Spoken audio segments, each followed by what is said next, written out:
Welcome guys, welcome. We're back live, I think, with YouTube as well, which is a good thing. So anyway, this has been a week where essentially YouTube has not been working for pretty much anyone in the Australia/New Zealand region, I believe. So and the reason for that, I think, is because of the change of laws in Australia to do with child protection and basically sort of stopping people under 16 actually having access to social media, including YouTube. So anyway, I think that that's now solved by the looks of things. I do have green lights for YouTube. I will just double check that it is actually streaming across there. I just want to make doubly sure. Yeah, that's good. That's good. All right. So it looks like we're up and running. Hopefully that will stay, because it's been very scratchy. Sometimes it would work, sometimes it wouldn't, and then other times it would actually come off for sort of small reasons anyway. So it would and then it would flick back to a different setting in YouTube, and I'd end up with two different streams. Actually, I better just double check and make sure that is actually live. Sorry guys, I just want to make sure this is actually not a hidden one. Just go back to stream settings and just make sure that we're not. I hope this is not going to be because I've been doing unlisted.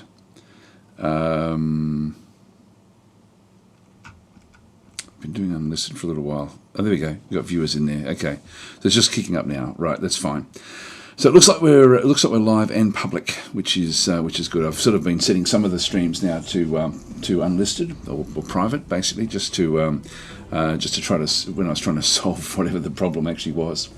Hi 151 Hunter, saying thanks for letting me know. Yeah, no, it's been weird actually. It's been I thought it was like the actual multi-stream software at one stage, and then I thought it was OBS, and then I started looking around in their forums, and then somebody said that they thought it was to do with the Australian laws that had just changed, and sure enough, YouTube yesterday put out a notice that Australian streamers have been experiencing this problem, and they should have had it. It should be fixed now, so that's a good thing. Let's continue where we are. We'll just go back into the game itself. We're sort of ready to go to war now, and so today should be the start of like a series of different combats and battles and things where we end up chasing down the enemy. This is really the start of everything. We don't actually have. I normally like to do this when I've got like 3 full stacks before I go in, and we don't have 3 full stacks. So it's we're playing on a world. Actually, I might just quickly go and do a summary of where we are. If we go to Realm Overview, so we played on a completely unknown realm when we started. So it was like, you know, there's a whole lot of things in here that our faction is not really suited for. Let's just go through it. So we're playing on a Pangea world, which is this is dominated by a single enormous connected landmass. So everyone is fighting on the same landmass. It's a frozen realm, so the climate is harsh and cold, so frozen plains take the place of lush grasslands. Arctic and highlands provinces are common. Desolate and temperate and tropical provinces are absent, so mutually exclusive with volcanic eruptions. So this is actually something where we're playing as a fire giant, so this is sort of almost like the opposite of what we want in the actual world itself. We're also playing on a giant/demi-giant realm where giants and ogre units are common, so most of the units protecting areas will be giants and ogres. We've got a small underground, so the realm is usually small caverns, so people shouldn't really be doing too much underground, but there are opportunities underground actually, so we might even have a good look at that at some point as we can afford more units. I'll start to actually explore a little bit underground and try to take out some of the other areas. We've got the high maintenance, so this is the one that's really killing us. This is killing everyone, by the way, so we're not alone with this one. So materials in this realm are weak, easily worked with, but hard to maintain. So base unit upkeep is increased by 100%. So everything costs double what it normally would. So a tier 1 unit, instead of costing like 12 gold and maybe sort of like 2 mana upkeep, might be sort of something like 24 gold and and 4 units upkeep in mana at this point in time. But as we get more and more abilities into the actual units, the mana cost is going to go through the ceiling. So I have to be quite careful with what I actually introduce into the actual onto the units themselves, but we still have to be competitive for when we go into combat. So it's a tricky balance, that one. That's the one that's really hard. And then we have this one as well. So Ruined Realm. So this realm has seen brutal conflict in the past. So free cities are rare. We've only found one actually, which is actually interesting to sort of see. And the city ruins are common through here as well. So there's been we've been actually just rebuilding city ruins to get our cities so far. Sev has redeemed name a character. I thought you already had one. Just let me have a quick look and see. Oh, Began's got one. Okay. Well, there's your choice. We've got three of them. We've got Kujagrim and Began have both been named. Yes. So we only have Tamila the Brave. So I'll name this character for you. This is our most recent addition. Yep. So we'll just go and inspect and go to adjust appearance. So Lady Sev the Brave. So yeah, so you don't have one in this campaign. So Sev the Brave, there she is. Done. Accept the changes. Now Smail is saying, bet you can't wait to get rid of this double maintenance run. Yes, it's a problem. It's interesting because you've got to manage things quite stringently with what's going on, and you do need to. Like, I need to keep on getting my my leaders so that they end up being able to, when they do have a stack, that they can actually. It's cheap. It's cheap for me to run the stacks through them. She's only just come in actually by the looks of things. So she's come in here with another overseer unit. You can see there we've got reasonable income at the moment, and so I can afford to be pushing things up a little bit with what we end up having, but the unit upkeep ultimately, as we sort of build up things higher and higher, is going to become more and more pronounced, which we have to be careful of. Domain has been invaded, so this is actually just this character we're going to go to war with, if we're not already at war. No, we're not at war yet. Just going to click on OK. Infestation is going to be an umbral nest is going to invade our territory, so we'll have to go back and fix that one up. You've been denounced by this one. That's okay. Spells ready to cast. So now this is something that's interesting to me. Summon a lava run spell to a target province, which will appear on an empty hex and terraform surrounding provinces every turn. But the terraforming, this is a lava run spell. And so because we're a fire giant, we get access to this one. So every turn a province within two province radius of this structure gains ashlands and chasm. It loses river, grassland, swamp, snow, ice, sand, cavern floor, fungus and gloom. Now, is ashlands going to be any better for us? I just don't know. A sprawling expanse of grey dust and ash. A hut can be built here, that's all. Cities with desolate adaptation can build a farm here instead. So we don't actually have desolate adaptation. So this is actually not good for us. It would be great if we had that. In fact, knowing that in the future would actually make desolate adaptation fairly good for a fire giant run. And chasm, a province feature. So a gaping chasm full of lava cuts through this province. Cities annexing this province suffer -5 city stability. So again, it's not really, we've got no benefit from that one. What we can do is use it to actually push things backwards. Thank you there, Tail Sly Fox, for the gifted subs. That's very, very generous of you. And so Demas Castle is saying, I'm still in Age of Wonders 3. The DLC costs in this game are just too much for me. Being on a fixed income in the US doesn't help. Yeah, look, I don't know, for me, just Age of Wonders 3 ended up being a good game, but only with lots of mods. And this is a game that doesn't need mods. So for me, this is a much, much better game than Age of Wonders 3. I know that some people are still saying that Age of Wonders 3 is a better game, but I had to play with so many mods to make Age of Wonders 3 where I wanted it, whereas this game I don't need any mods at all. And it is a game that you can play with just the base game, and it does come on special, every so often. So it's sort of, it's becoming cheaper and cheaper to pick up this and the DLC. The DLC always tends to not drop all that much for the game, but so you maybe like the base game itself, though, you can get fairly readily, and the base game is actually good. Like there is a lot you can do with just the base game without even anything else. I often get asked what DLC should you aim for, and so if you want me to go through those, I can certainly give my list of the DLC that I think is worth getting. Like when you do actually see it on special, like let's just say it's 20% off or something. There's a few there that are definitely worth grabbing. So and some that just you really can bypass. And in fact, one of the ones we're going to be that I would recommend that you do bypass is one that's coming up fairly soon for this character here. The actual leader of this group is one that you can, like the benefits that come in, or the group that comes in with this one can be sort of like, it's very nuanced. So it's sort of it's an interesting one in that sort of sense. So actually, I'll just double check the YouTube again. No one's chatting on YouTube. Normally there's some people will say hi or something. Yeah, I've only got 5 viewers there. Okay, maybe that's what it is. So I think we're still live. Yep, so we're still live. That's good. So maybe if someone is on YouTube, if they can just say hi or something, just so I can see that it's actually working. Just want to make doubly sure that everything is actually okay from that side of things. Yeah, hopefully. Fingers crossed.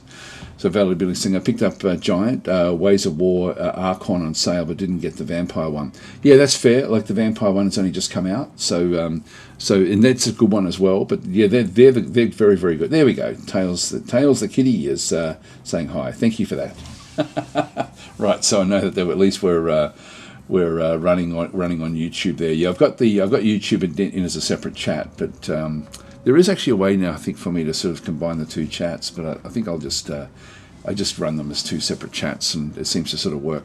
By the way, if you've got any questions, if anyone's watching and they do have any questions about the game or want to see something, just do an @DasTactic. It will then beep at me if you're on Twitch, and we'll highlight in red. And similarly on hi Hugh, how you going? Similarly on YouTube, you can actually do an @DasTactic, and it will at least highlight in red a little bit. So it's a little bit harder for me to see on the YouTube one.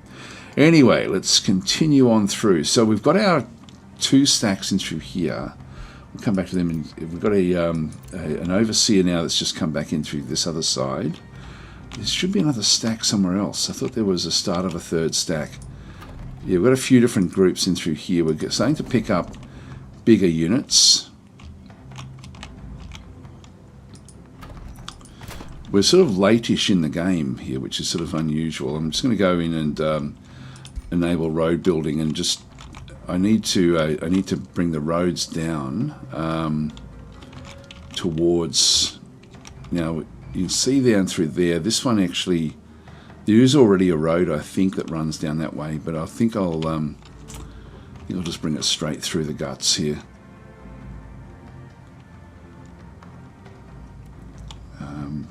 It's a hard one. I can see the road right there. And then I'll just bring the road building sort of straight down through this other side. Just cut through this wilderness. I'm just trying to sort of get everything so we can move quickly between our cities. We've got 4 cities now, and that's sort of our limits really, except for vassal cities. So we'll leave that one there. They've no longer got any more movement. This one here, I'll see if I can actually, yeah, I can build a road back up this way. So at least get them a little bit more connected. See what's happening there.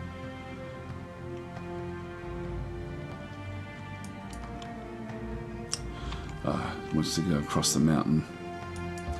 We've got mountaineering. That's the trouble.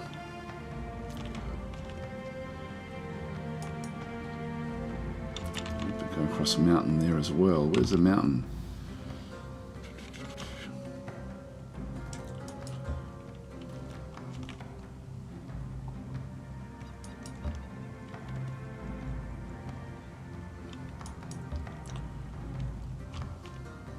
Would be faster to build a road straight through the middle there. That's all right. then we've got this grouping through here. Let's just have a quick look and see if we are at war. So, yeah, we're not at war yet with them. So this is Acre the Endless. Really hates us. So I think it's time.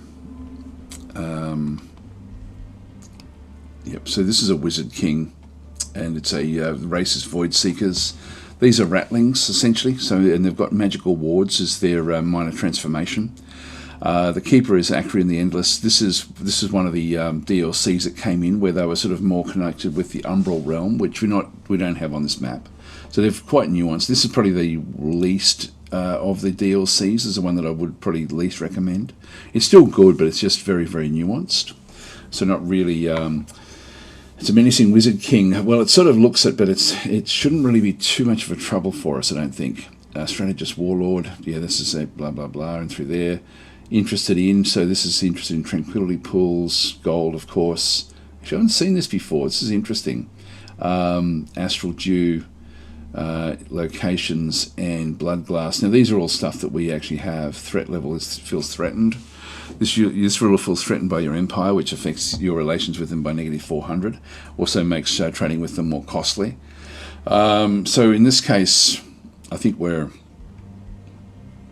can declare a justified war. Declaring a war with another ruler with major war justification, your diplomatic state will change to war, and other rulers and vassals cities will support you. And so this is actually important, the justification for the grievances that we end up having. So we've got actual review and manage grievances. I might just show this one. So this is the different grievances that we actually have with them, and them with us. And so we've got a few different grievances. Their grievances with us are 80, so they've actually got like a major grievances because we've ignored claims on their provinces, and we've just we've built provinces close to their cities, so they don't like that. They built an outpost that was near us. They've trespassed numerous times. So most of these, they've ignored other provinces in through here again as well. So there's been a whole lot of different things in through there. So we've actually got 134 in through that other side. So yeah, definitely we have reason to go to war. If we don't actually have the justification, this can be quite costly, particularly in your ability to get Imperium. So Imperium is sort of like if you do an unjustified war. Let's just go to somebody that would be unjustified. This has got nothing in through here. So if I actually go into this one, declaring war on the other ruler, this will change your diplomatic state to war, and you suffer alignment and relation penalties with other rulers and cities. It also does then. This is going to essentially end up being something that would then cost us Imperium, and so we have to be very, very careful of what's going on. That's interesting. We're coming first in the game. Our military ranking is coming second. What are they? They're coming first with the military.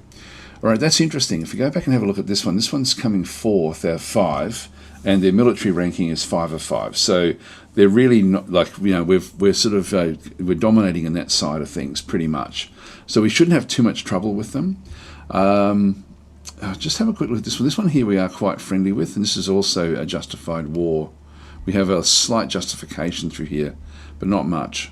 So this one's coming last. Yep, except the military ranking is a little bit higher. Do you want to have magic ranking? 4, yeah. I thought it would be fairly low. And this one with its magic ranking probably number 1, I would guess. No, 3. Economically, it's actually coming first. In diplomacy, it's coming 4th. We should be coming 5th. No, we're coming 3rd there. Economy, we're coming 2nd, which is interesting to me. I really thought we'd be struggling there a lot with what's going on. Just see if there's, I might just do a quick save here, just because when we declare war, just in case there's something I've missed that I really do need to be looking at. You can see there's absolutely no protection around this city. There's nothing under, like Mana Font doesn't have any other notification. Like down through here, you can see this one's got 20. So that's like 2 turns back in through there as well. 2 turns back in through there as well, because we've got walls up. And we've got four turns through Nemisgrad back in through this other side. I'll just double check and see what we're building. So we've got a Mage Lock coming in 2 turns. We have another Pyromancer coming in one turn there. I don't think I want to wait. I think I want to just go in and sort of smash what I can at this point in time. We do have to now be careful. This Umbral Nest is now spawning something to come and sort of it will start to damage our lands, so we will have to sort of come back. The other thing that's of importance to us is we are wanting this. Now it's going to be 3 turns, and then we can spend 175 Imperium to get the fast movement, which is going to just move. This is why building the roads now is important. I'm trying to sort of establish a road network just so I can quickly move around my my locations to be able to protect the realm, which will be. I'll need to ultimately get other roads in around the other place as well. Now they're all building locations. I'll just double check that they've all got stuff in there. Just seeing what they're building. Tendril Labyrinth, that'll be a tavern being built in through that side, and I don't know what that is. Yeah, a monolith there to get even more mana. In terms of spells, the Enchanted Crow Companion, I don't know if I've only got one of these, and it does then give me upkeep. I think I'll just ignore it for now. So Sever's saying, is that giant skeleton our ancestor? No. Well, I guess it could be, but not really.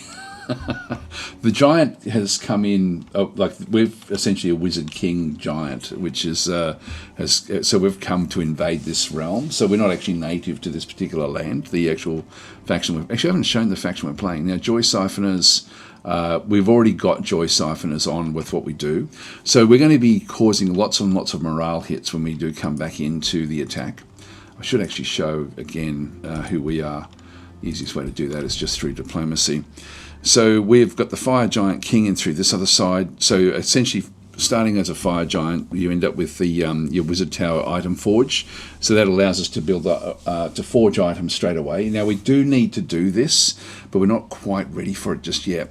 We have the Summon Lava Steel spell. Now this one, we could use this to actually try to damage other locations on the map further away from where we actually are. Oh, we can build farms on Ashlands. Okay, we can do that. That is a game changer, actually. That's actually fairly good. You know, provinces with lava or Lava chasms provide +2 production and don't apply the extra city stability penalty normally found in these. Okay, so we really do have. That is actually worth doing. Giant Kings are Giant King Governors. So what do we end up with that one through there? I didn't realise that. I sort of thought, it's strange that we've got something that's of no use to us. But it is of use to us. So these are the renown levels that we end up getting. Each quarry grants extra production. City structures cost less gold as well at renown level 2. And I'm not sure exactly what our renown level actually is. Each quarry grants 1 binding fragments. That's actually very, very important to us. Renown level 3. So we need to get up to that because the binding fragments are really the thing that we're needing. And city structures grant +2 gold in addition to their normal effects. So that's good, and then and it does enable us to draft the Fire Giant units eventually. Giant Kings have 5 mana unit upkeep and cannot equip mount items. There we are. So that actually, so this Lava Chasm is actually how we can get growth. That's actually very, very good. So I think we might just go and do that, because having said that, we also then have the opportunity to get quarries everywhere, and you can see back there that we do end up with a big boost if we do get quarries in around the place. But all of the stuff that's back in through here, I'm thinking we could actually we could sort of just build. Well, actually, this is farmland. That's actually not too bad where that actually is.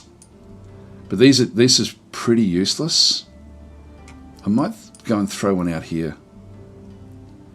Yeah, I think I'll actually throw one out in this location. One of those lava run stells. So we get that in 1 turn. Alright, we turn off the province features, and we'll now finally declare war. Let's do a quick save again. Go back in, declare justified war. So you declare war. This is actually maybe I will now show you with some of these that are friendly. Actually, that's justified war as well. It's not a we don't have. It's only got minor war justification. If we start back into here without justification, it will then show us. I'm glad that we can sort of see this.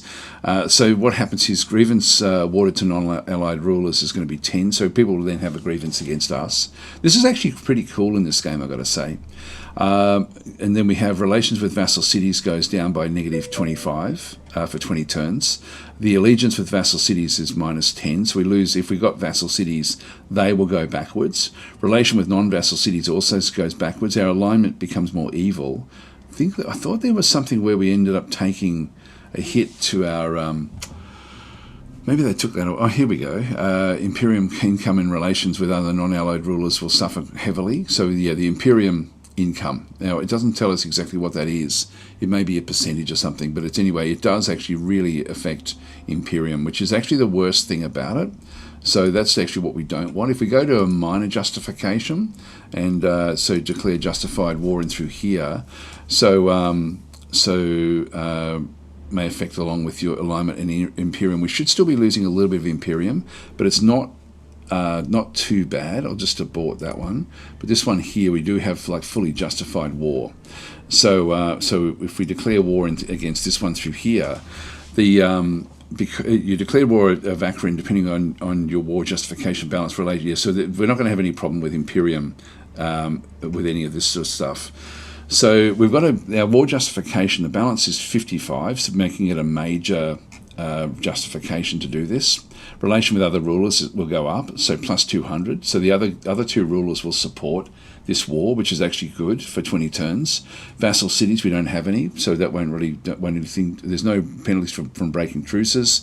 And this is our base global income will go up by 20 Imperium. So this is actually going to be positive to our Imperium. I didn't realise that actually went the opposite way. So our forces are just about equally matched. So we'll declare war, and that will then go way, way up. So very well, Vulcan Lava Churner, he says through Gritted Teeth that if it's war you want, it's war you'll get, call the banners. So this is actually, the group that we're going up against is a very magical group. Their leader is sort of like an ancient wizard. So they've got a wizard king in through here, but they're the void seekers back in through this other side. They do actually have underground adaptation, which is not going to be good on this map. They're resistant, so these have got +1 defense and +1 resistance against magic attacks and spells and other effects. Now we're not really using magic attacks, and they've got bulwark in through here. Defense mode grants +2 defense and +2 resistance. They will use this, but it won't be effective against us. So I'm not really too concerned about that one. This is a mystic group, and so it has higher mana income, and summoning is their sort of like their specialty. They've got Ancient Wise Ones back in through here. When a tome is unlocked, a random skill from that tome costs a lot less knowledge, and mana channelers. So summoning spells cost -50% mana to cast. Magic origin units gain +20% more experience. So they've got a lot of magic units in their group, and so I don't know where they're getting their mana income from, but we saw there they were sort of leading the way in terms of the economy in the game. So that is something that we'll have to then sort of go and do. So we're now at war with them. We now actually have a big boost to our Imperium, which is good.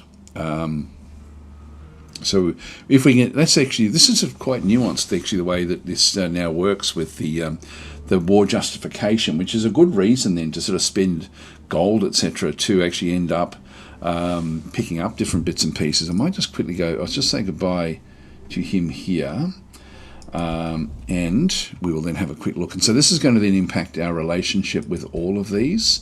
They will then become, like we're trying to become friendly. We've declared friendship with this one here, and we want this one. Actually, I might just settle the grievances here.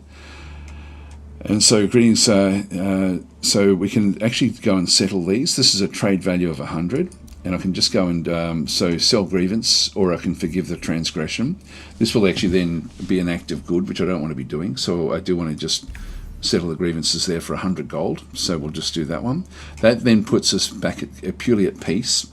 If we have justification to go to war, it then puts pressure on them to also then accelerate that whole dynamic. This one here, we don't have any justification, but this one is negative 225, so they're cautious with us. And we can sort of see different impacts of what's happened. So we've just met them, so we've got negative 25 for 3 more turns there. They feel threatened, so there's a minus 400 level with the threat level. What does she feel? Yeah, so she's also got the same deal there. But we do have the declaration of friendship there with plus 300. So that's all good. So we've got a lot of positives going on with her. She's a vampire. This guy's also a elder vampire hybrid as well. So it's a Tigran vampire. So 2 vampires on the map. Hi Began, how you going? So instead of saying, so me asking, this was a good thing, as you noticed this farming thing. Yes, it was good actually. I was thinking, why would you bother putting one of those things out if you weren't going to get benefit from it? So us making the world into a lava wasteland is actually a good thing. Anyway, we're going to try to crush this particular group.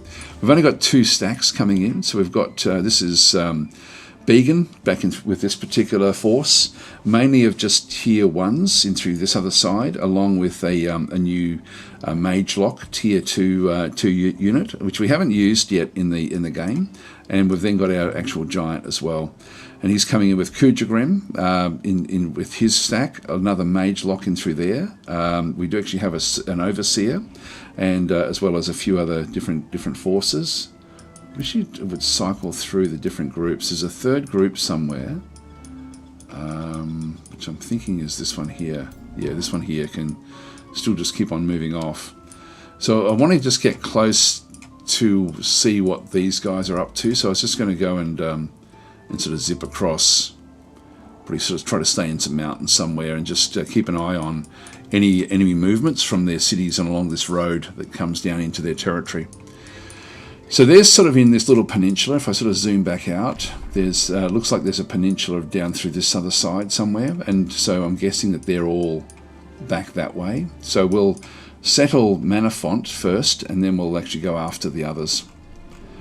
Now, the other thing we want to do before we do anything is just double check and see if there's anything in here that we want before we sort of go and do it. Now, I've already got these. That one there is gain +1 siege project. 175 mana. I don't know if I want that just yet. What else have we got there? We've got your cities, units and cities gain +2 vision range and +3 sensing range. That's actually for 150. But now that we've got that extra income, I think I might grab that. Actually, we haven't been using we've got a Whispering Stone, and we're not really using it at this stage. We've already done that one. We haven't done any underground stuff. It's now back up through here is probably the important thing. Depending on the infestation grants your unit, we don't want those because of the cost of the units. When you win in battle, you have a 25% chance of gaining a tier 1 or 2 unit that can be produced in a city. I don't really want that either, to be honest. This one here is pillaging a province takes -1 turn. I do want that. And you get 20% more rewards. Pillaging units are healed for 20 hit points. Now, we're not going to do that initially because we're just marching straight in here, but I will be wanting that one. And raising cities grants +1 population. I do want this one. This is 250, and I've got 271. So let's go and take that one now. I do want this quick marching one as well. This is 175. Let's go and grab this one now, because I'm wanting to just destroy these cities. All right, in we go. So we'll have Began charge on in, and it's a risky battle there, but we haven't got the giant involved just yet. So I'll move the giant down. Again, I don't think I'll worry about the roads. So that'll be like the second stack. And then if we go in, this is now a safe battle. But I think I'll play it out because I do want to see what we're up against. Okay, so availability saying this wizard will make a funny purple popping candy snack for your giant king. Yes, and the wizard king can cast 2 spells per turn if I remember right. Maybe actually, we haven't had a look at that. Let's have a look and see, because this is him right here. He's healing up at the moment, so he's a little bit damaged. So he's got a White Wolf mount tier 3, a pack hunter back in through there. He's got a lot of magical items. I'm not sure where from. He has got a Arc Fire Torturer. Now the fire damage isn't going to worry us too much, so I'm not too concerned about that one through there. So this one is a giving him Star Blades. It's alright. His ignore 4 status resistance, so he won't be burning. Got some good stuff here. We're not going to. He'll escape with all this stuff, unfortunately. He does have the Arc Fire Bolts, Enfeebling Howl coming from this one through here. So he will use that in battle. Elemental Gateway, so deals damage to adjacent enemy units. The unit then teleports to a target hex. So that will again just cause fire damage, which won't really worry me too much. He's got a lot of abilities, like a hell of a lot. Then we've got another leader in through here as well, another mage. This one does spirit damage. Got a lot of, again, I've got a lot of stuff. Now, getting this one here is the Rod of Spider Summoning, so we can see that there'll be spiders coming into this particular attack. He's got themselves, this is one of their summoners, so there's another summoner in through this other side. Spirit summons, so, and I'm not sure what their affinity actually is. It's dormant. Okay, so at this stage they don't actually have any of this one at this point in time. Astral Bond, I'm not sure what that one will then be doing in that case. It does have a lightning blast, so that's fine. Now actually that one's that one's not mounted. So that one is a high level summoner. Got a tier 2 unit through here, which is a spell shield. So this is actually a shield unit, which will God, this game looks good, doesn't it? They just look so cool. Even just the shield, I just love the look of it. So this one does have like a melee strike. It can strike up to 3 times, depending on what it is doing. But it does have bulwark in through here, and does have shield defense. Actually, I wonder if that's yeah, it is a shield unit. So this can actually go into a shield wall. Now back in through here, we've got the Arcane Guard as well. This is just essentially a polearm unit, like what we've got a lot of polearm units as well. Does have first strike like our units, and this is one of their scouts, just a scout unit, which really does have lightning bolts. So it's a fairly useful scout, but it won't be super strong. So anyway, this can pass through. I don't think the others have got pass through. They do actually have. I'm surprised that they don't actually have any of their other stacks in here, because they do actually have like a lot of different types of units that they can bring in.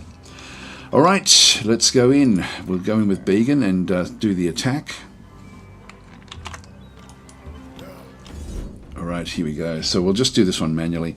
Now there's no delay here because they haven't put up any walls around the city yet, so we can literally just come straight in and destroy it. So we'll just go into manual combat.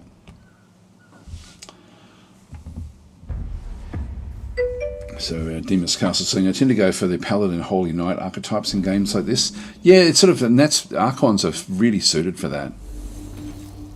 There we go, they've got Stardust Venerable, and they're now decaying as well. That's actually a interesting state of affairs.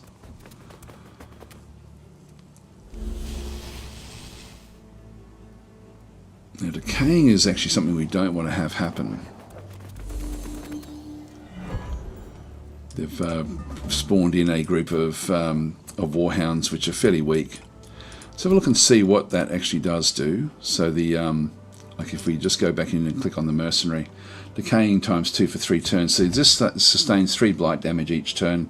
Unit receives minus 25% healing in combat and stacks up to 4 times. Now they've got 2 stacks of that, so we're losing 6 blight damage per turn for 3 turns. So we're going to be losing 6 3, so 18. We've got a heap of it though, so that's not really going to worry us that much. Got our fire giant back over through here, so I'll be wanting to smash them initially. So I'm going to start to march over. Now I can go and start to do damage directly to the hero unit that they've got, but I'm going to be able to do that with these anyway, so I'm not too concerned about that. We also have our mage lock is right here. 55% chance of hitting that one. I do actually have the fire the heavy mage lock, and that will then almost kill that unit. Will not do that much damage to this other unit back over here, but 21 damage there, 30 damage there. If I don't move, I get to use this one. Then there's a so fires heavy mage lock at target enemy unit. So burning, piercing, focused aggression, and breaching are all things that will happen. And so we can't use this within the enemy zone of control. I need to protect these because both of these attacks. So quickly fire heavy mage lock at target enemy unit with reduced accuracy and effectiveness. So this is the preferred way of us firing, is to not move, to just basically sit and back and actually attack. I think I'm going to go against this one here. So there's a critical hit chance here of 90%, sorry, of 10%, 90% chance to cause burning. And we don't miss with this. Like this is, you know, basically we're able to fire very, very effectively. So we'll go that way. It did cause burning. And then we do actually have, this is, if we have a look at the different stacks again, these spell shields are, did actually have the stunning flash. Did they use it? I don't know if they did. I think it was this guy here that used one of its spells. Curse, I'm not sure which one it used. But we're going to need to sort of cycle our way across this other side here. So I'm going to go in and start to do damage to this stack or to this unit. I'm going to maybe just position myself and just pin it in there to start with. And I'll do the same with this one. Yeah, I've only got single units here, so I'm just going to go and I'm down to one action point, that little dot there. So that's cool. I haven't seen this this tooltip before, explaining how they work, which is actually pretty cool. So anyway, we're just going to defend where we are. I think I'm doing that because we do actually have a like this one over through here. We'll be able to do some damage, and by going defensive, that's going to be helpful. And we also have Began can now move across as well. Now Began can actually just, I can fire at this one at 90% accuracy. I have a few different things I can do through here. So grant defense. This is a free action. So grants two bolster defense within 4. So 1, 2, 3, 4. I can do it to that unit there. I might as well do it, I guess. We also have Cloud in a Bottle, which we don't want to be using. Lesser Evocation, so target takes 25 damage and sets the ground under it on fire. Not really helpful for us just yet. We do want to be attacking this unit, but also this unit here. So I've got a couple of different things I need to be basically keeping Began back. Now this what's this one got in terms of its abilities? Astral Bond and a combat summons. It says it's going to dispel one effect. I don't know what that will actually be. Let's just go for it. Critical hit, that's good.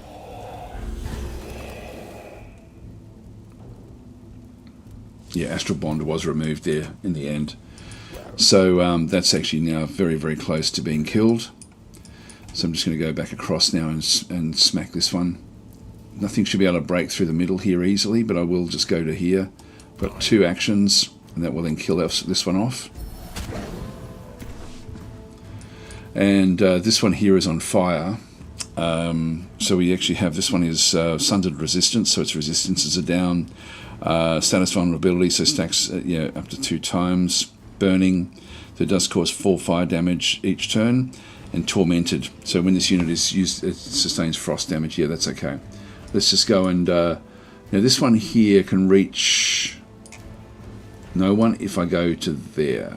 Yes, it can actually. You can still come in and do some damage, but I want to start to bring this one down. I've got only one action here, but I will actually do this. we did take some of the torment coming back in from that one through there as well. I'm going to move this one across to, again, just to shuffle sideways, because we do have to sort of keep on shuffling. And I'll use the net. I could go into here, but I'm thinking I possibly will have other units that could then do a better job. I've got 45, I've got 85 from there with an attack that way. Kujagrim is essentially an attacker, but he can't move in close enough. So I'm just going to move him sort of out and about, ready to attack the next turn. So I'll move him to there. I think that will be another mage lock in here as well.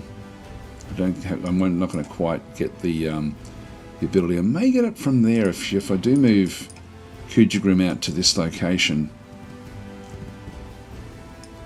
Does that give me anything closer? Not quite. I just miss out each time. So I can't quite move these guys in close enough to have a shot, which is a shame. And similarly with these. So I'll that means that I've got to move this giant up.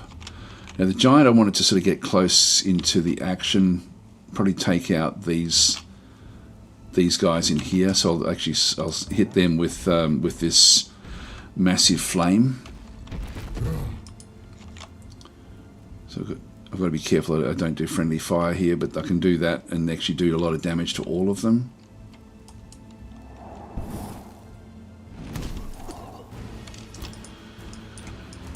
Okay, then we've got the net, which we can then bring across to throw at this one.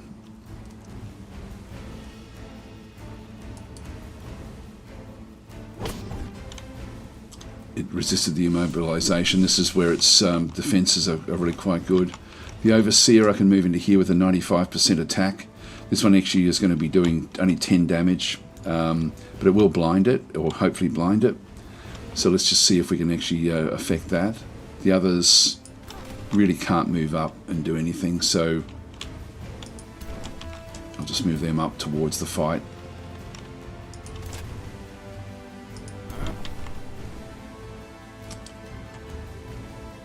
Yeah, I'll go there.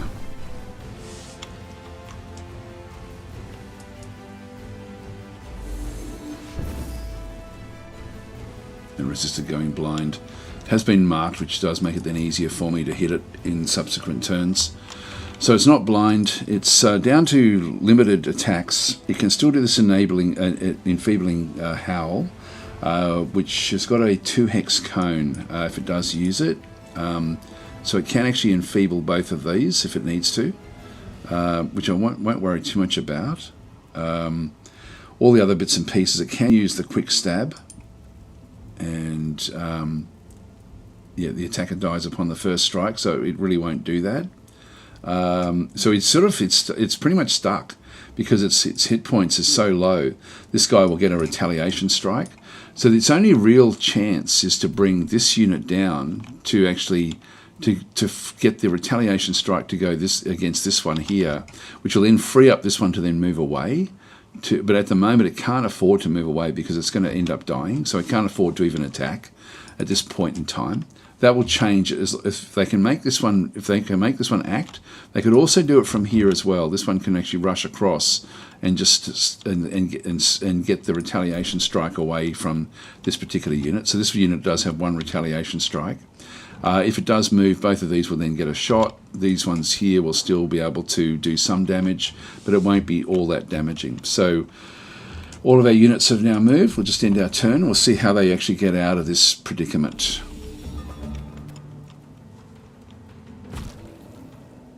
Got a Hex Pact against us.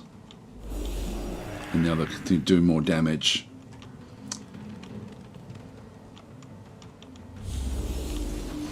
Missed.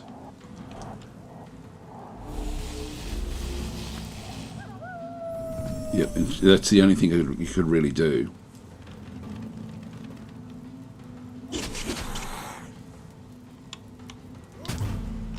And that one seems to be wanting to charge in. Yep, so it's actually now going up against us. And now we'll have some big hits. Now the loss of morale that they should get is like, because we've got Joy Siphoners on our units, they should be Yeah, so steal 4 morale per hit. So every time we do a hit, we actually take morale from them. So that this is going to serve us very, very well in the coming wars. Now I can kill that one off straight away. So I think I'll just do that one initially. I can also bring this one up. Got a 70% chance there. 55, 95 from there. I'll take that. I'll just see what we can actually do with this one. Again, that can kill that one off. We are going to have to go after this guy. I can move them in to do damage to both of those, which I think would be good. Our giant has got special boots of speed, which do allow it to sort of race through. So I'm going to bypass this one and just go straight for these. So I'll move up into there.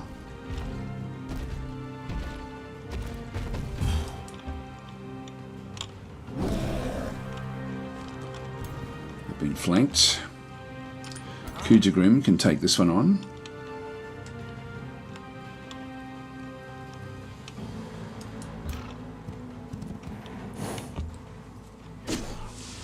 So this one is now locked in. With you know, with it can't really do much at this point in time. Again, I'm just going to move this one up, and we do get the kill here with this unit marching in.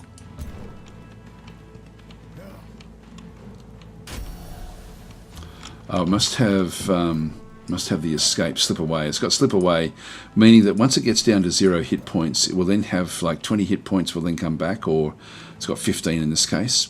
And it's now moved across to here, so I didn't actually have a look at all the stuff it could actually then go and do.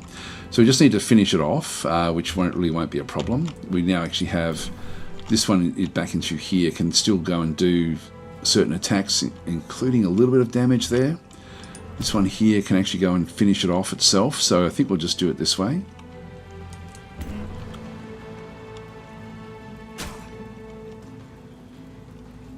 There we go. So that's the leader is down. The leader will now go into the astral void, and for 3 turns will be off the map. So that will then sort of, and that's repercussions for that actually happening. So that's all fine. We've still got this attack in through here. We'll take this 80%. Can't do anything else. That one's burning. This one here, we've still got the same big attack in through there, 75%, 60%. So we've got a good attack in here. We'll just go and take it. It's been flanked, so it's nearly dead. We're going to kill this one off. It does have a first attack, so a little bit of retaliation coming back. But really can't stand up to the strength of our dwarves. And if we go across into here, I'll move to there to start with.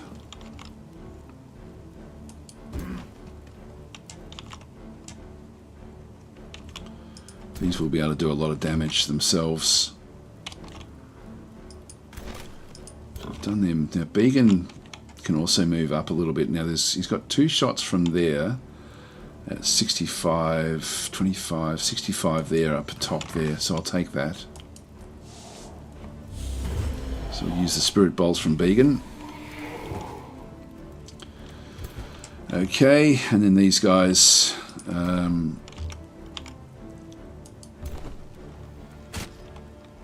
this one's getting ready to run. So you can see as we hit it, it's now losing morale each time.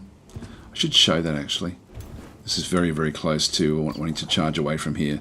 So it's down to negative 42. So it's very, very close to completely running away. So in this case, we will kill it anyway. But as it comes through, its morale will just drop even further. But it will be killed. There we go, it's done. And we have the net. We'll just go and cast it at that one there. Try to keep it locate. Is it mobilised? Yes, it can't move away. And then we have these as well. So we actually do have things, for example, like subdue. 90% chance to link with and inflict subdued. The target will be inflicted by immobilised, frozen or stunned. Cannot affect hero units. So we can't do that one just yet. So it's on a cooldown. So there's no valid targets. And patch up as well. Heals some temporary hit points.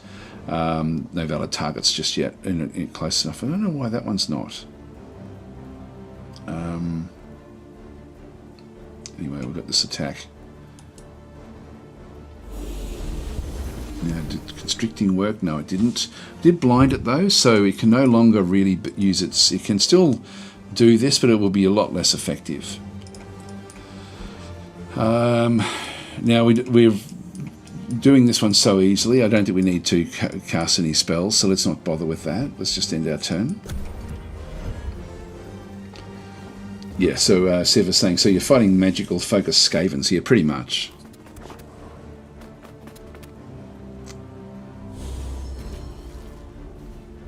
Yeah, this is playing more decaying.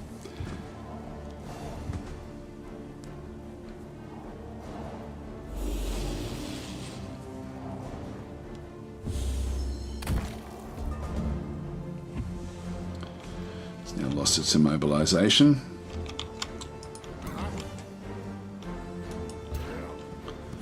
Just keep on charging this one now. And the giant can kill that one off. Can almost kill this one off. That's the important one.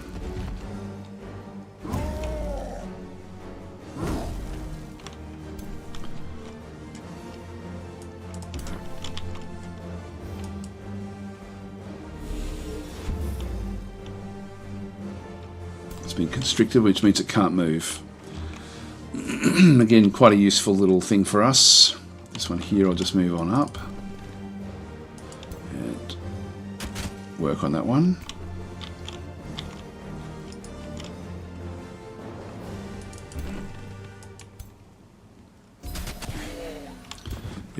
Every death will also then impact what they can then go and do. There we go, we'll get that one in nice and close.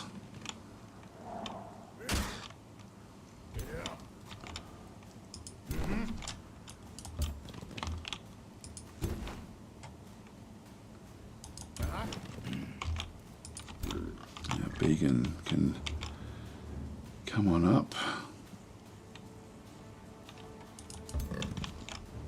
and get the kill there.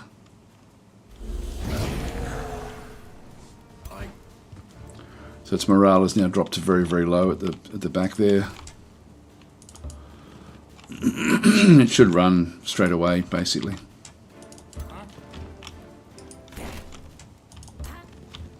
Just outside of their range. Yep, it's now going to run.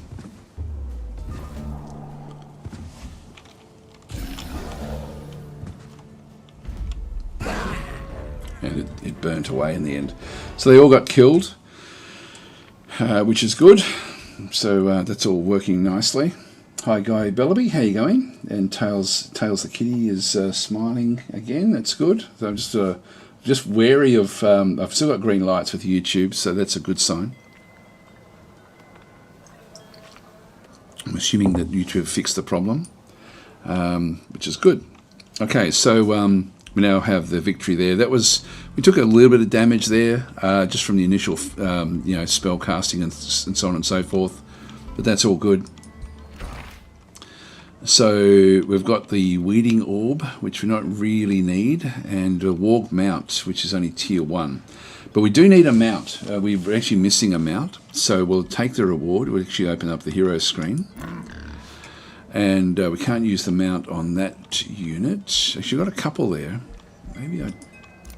Yeah, actually, we've got the Nightmare mount there. Actually, maybe we don't need the mount. We've got the just a Boar mount there for Began, and we can't use it with this Staff of Blight.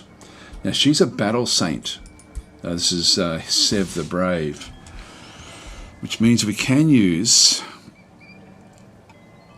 Battle Saints can use this one. She can use a lot of this stuff. The Arcfire Skirmisher. That's a better weapon. If we put that one in, we can't use this area here, but we can then have a mount. So she can use a crossbow as well as a sword, ultimately. So that will sort of work in pretty better. This one here is also a good one as well. It can use for provoke. This one then does allow it to have. Oh no, it then stops that one. So the Arcfire Skirmisher is the one, and then for down in here we'll use the Bone Wyvern mount. That will give her fast movement, and she'll be able to do a lot of different things through there. We'll just confirm both of those. I don't think there's anything we can put in any of these slots. We do have the accurate mask, plus 20% accuracy. Now I thought I was going to use that with somebody else. Began. Confirm that one. He's sort of like our main sort of mage type unit. We do have cuirasses here with extra defense. I'll actually pop them on and confirm that. And we don't have anything else there for those just yet. Alright, so that's all good. So it's working fairly well. Okay, Demas, sorry, I'm missing a few comments in through here. So, Demas Castle saying, I tend to go for the Paladin Holy Knight. Does the game have the same DLC sharing policy in multiplayer as the main Paradox games? Example, DLC is shared by whoever owns them, or is it individual? I actually don't know that for multiplayer. This is not a game I would be wanting to play multiplayer, just because it's so long to play single player anyway. Like, it would be in multiplayer, you'd almost just have to have an agreement to not fight out the battles in a tactical sense. Did we take this particular city? Yeah, we've got vassalize, we've got raise in 4 turns. So I'm going to do this, and this is going to, it's only got 4 it's only got like 4 4 of the population, so it's just going to give me a little bit of population boost, but I'll still do it. So 4 turns to turn that one down. I'm assuming the underground is not going to be a problem for us, so let's just move back on up.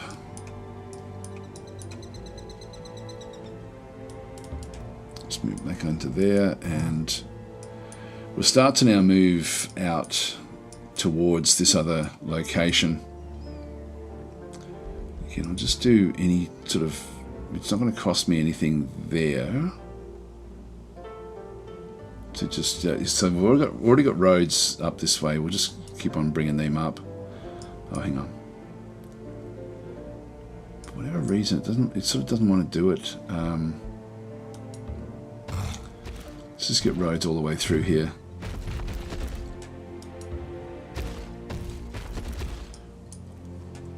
This is going to be a fairly congested little area for us. I don't think there's any other groups down this side. Hero leveled up. This is Kujagrim, the War Mage. So he's a Spellblade. Now he's now level 8, so we do have this next signature skill. And so we want to go the Adept of Materium. Allow me leader. All non-hero units gain +1 defense. So I'll go that way. Select. Start of the turn. Adjacent enemy units become slowed. If they're already slowed, they become immobilized instead. That's not bad, actually. So we've got 2 picks here. Meteor Strike, so base attacks deal 4 fire damage to the target and adjacent enemies. Not bad as well. All attacks gain Demolisher. So they're not too bad. Now we don't actually have this one through here. This is while army leader, all non-hero units gain 10 hit points. Again, not a bad one for us to go and get. Yeah, we've got different other sort of morsel champions. I've sort of been heading down these other locations, which when this unit kills another, it gains 3 fortune. Just that'll be good for criticals. When this does critical damage, yeah, blah blah blah. There's a whole range of stuff we can actually pick up in there. I think I like that one. I like that one as well, to be honest. These are quite powerful. I'm going to grab both of those. We'll confirm both of those abilities back in there as well. I do need to start to make like these different equipment as well for the guys. So all of our units do need better armor, and if we have a quick look at the forge, the giant forge that we actually have, we've got a few different materials now which can help a little bit. We've got our blueprints. We've got different things in the Pantheon, but it's not going to... these are different types of... these are starting points, I think. We can bring in different, like Giant Hunter, etc. So this has been unlocked in the Pantheon. I won't worry about it though. So these, like, I can certainly afford these. Actually, I do have binding fragments now as well. Used to create tier 3 plus custom items, so we're going to do that. I think we go back to armor. So we'll start with armor. I want high level armor for my guys. So I'll just start with this gold looking armor here. It's not going to do too much. I don't think there's any armor that will actually unlock any of the side elements. So I'll just get basic armor. There's robes. These all do different stuff as well. This is this one can be infused with passive infusions that increase survivability. I think they all have that. Yep. So this one here, I'll just start here. And then we have the 5 down through here. This is a tier 1 item at this stage. Now infusion points. Yeah, we've got, so I can get up to 6 now because of the abilities that we've now just unlocked before. So we have Star Blades.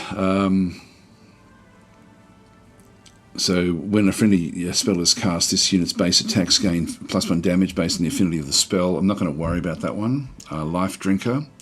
Gain strengthened. So when an adjacent unit dies, gain strengthened for 3 turns, heals 10 temporary hit points. So that's, again, a good one. That's 2 slots. Bolstered resistance, ignore 2 status effects. We've got hit points down through there. So we've got a lot of basic ones. Frost resistance, lightning resistance, status resistance, rune of protection. Yeah, so immune to burning. Yeah, maybe. That's two picks though. +10 hit points. I quite like what we're seeing up through here. I think Life Drinker, absolutely. So this a moment was only going to cost me 100 of these basic binding essences. Starblades is 3. So once per turn, this unit gains bolstered resistance when hit by a magic attack. Ignore 2 status resistance. All attacks ignore 2 status resistance on enemy targets. Isn't as good as it sounds, but it's only 1 pick. Rune of protection.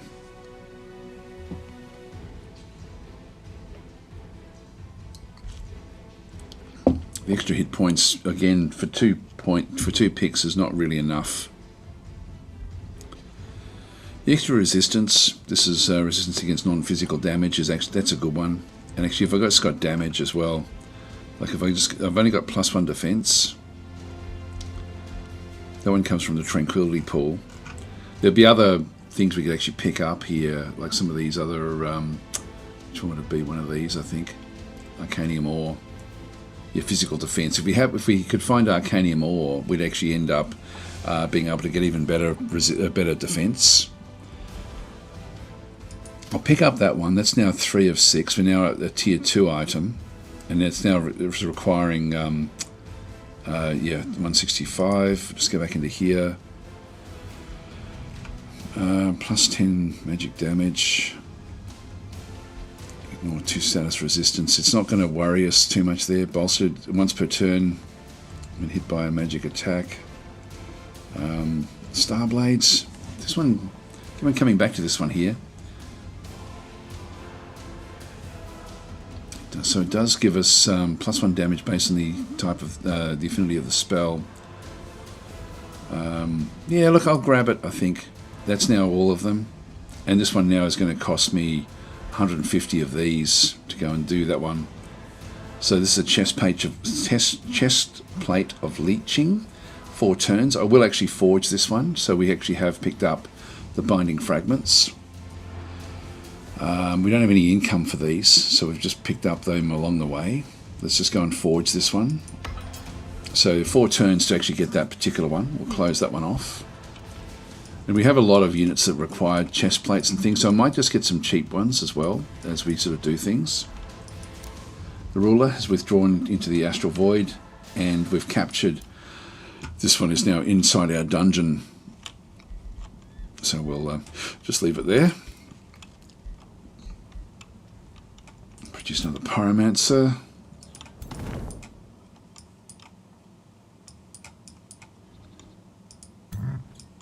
Now we've got the different forces we end up having, so they've come out this other side. I probably want to get rid of these, to be honest. Let's move a pyromancer in with this group.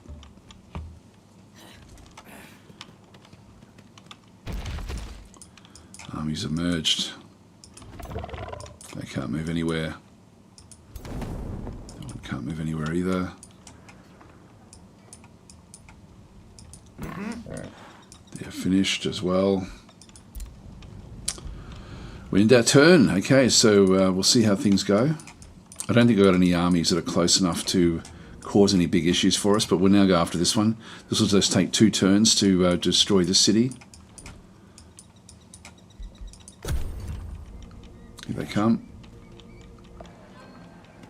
They're coming from underground there.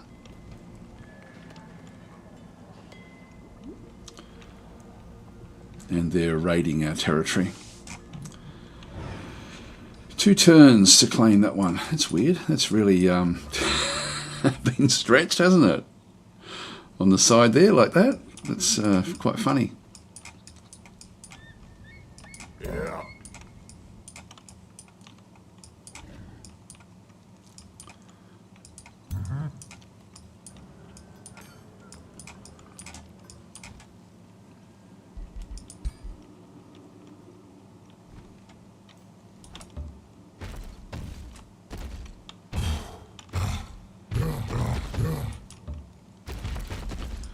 Move them across. Now, are we still building anything in here? I'm going to be a little bit careful now with what we end up producing. We've got 2 pyromancers. We've got 1 overseer. Got 2 mage locks. A constrictor. I think I might grab this one here. Now that one's going to be 24 upkeep and 6 mana. 24 gold, 6 mana. The pyromancers are 24/6 as well. The mage locks 24/6. I really like these units, so I'm going to get one of those. It's our gold income is reducing. Got a mage lock coming in 1 turn as well. So by the time we get those 2 units, that's going to be pretty much it for us in terms of our income. And then we'll just have to keep on building up other things.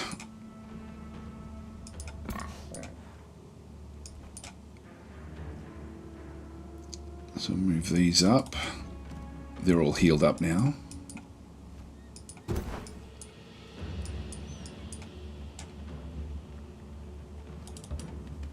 Move you into there.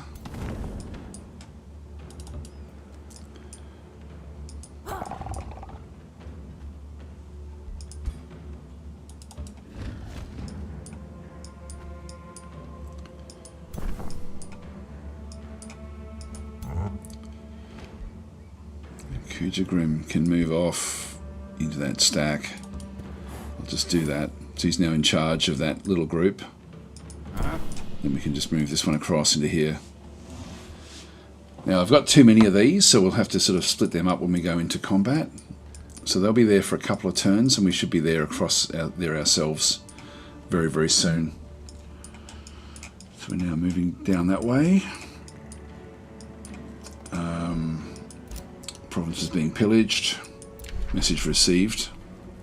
So you should consider others to be pawns, but as I see fit. But you maybe more than that is ready to discuss another treaty or diplomatic. Okay, let's go and see what else we can do here.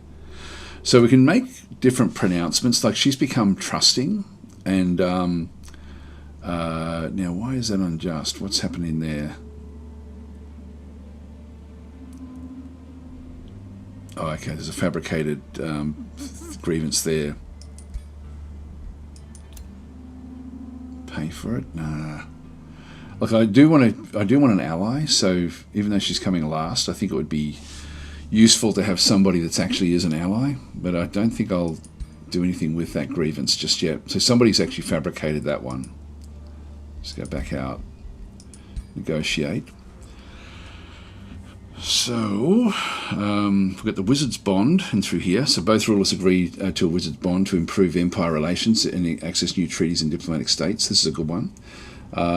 It's a good value for both of us, and there is actually treaties. I'll do that one there. Yep, so we'll actually trade successful. So we'll just go back. Negotiate. I don't think I can. Actually, we've got a defensive pact there. So, a diplomatic state in which rulers vow to come to each other's aid in a defensive wars. War is declared on other rulers, they will automatically send a call to war to the other. So these are the list of treaties, I think. Yeah, we've got open borders we can actually do as well.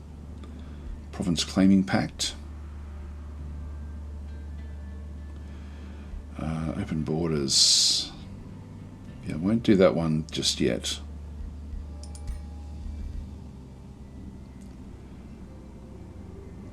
I'll see if they want to do that.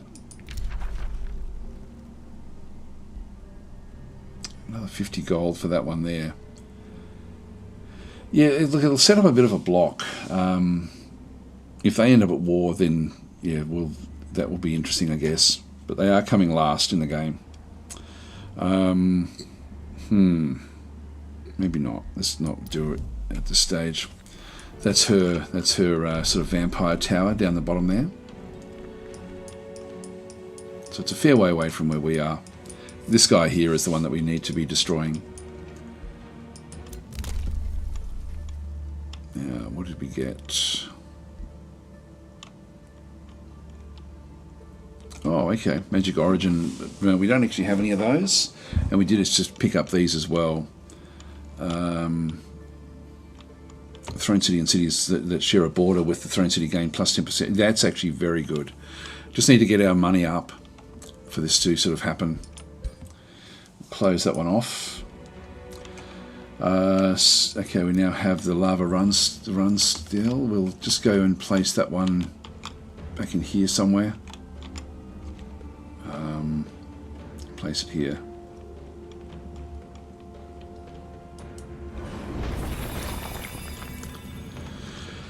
So that will then start to change all of this, all of the terrain here over time.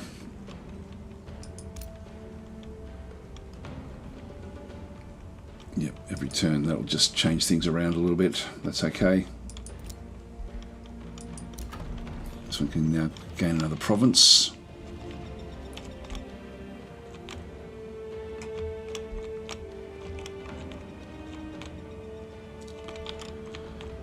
I'll leave that, the expansion this way, I'll let that actually happen down this other side. Ultimately, I probably do want to get in these sorts of areas, but getting another farm in here would be nice. But I can also then go and grab another farm back over here, which would then sort of block things off a little bit more. I think I'll take that.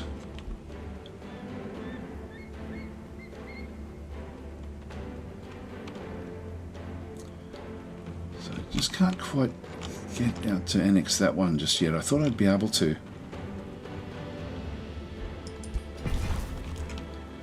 Just grab a farm out that way. And this one can also now get another province. And we do definitely want mana, but we also want this as well. So we've got the Astral Dew there. So I'll just go and grab a conduit there.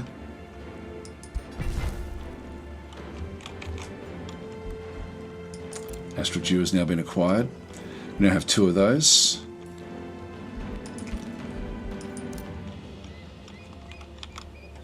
I really just want to see what's going on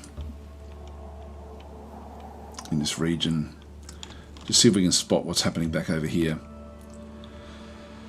Alright, we'll end our turn here, and I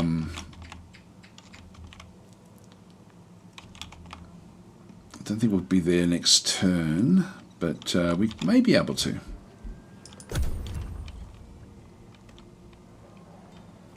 Here comes a bigger army.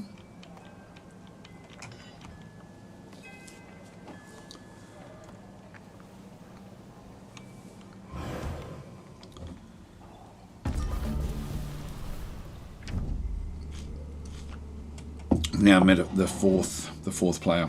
So, new contender for power in the realm appears before me. There's a wizard king that's come in. So Necron. This is actually from the original Age of Wonders, actually. So he's got strange things on his face that I'm not used to seeing with him.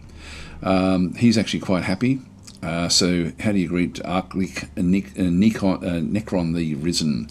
So we'll just say goodbye at this stage. I'm not sure where he is. So we now sort of have everyone. We're just at war with Acreon. Message received.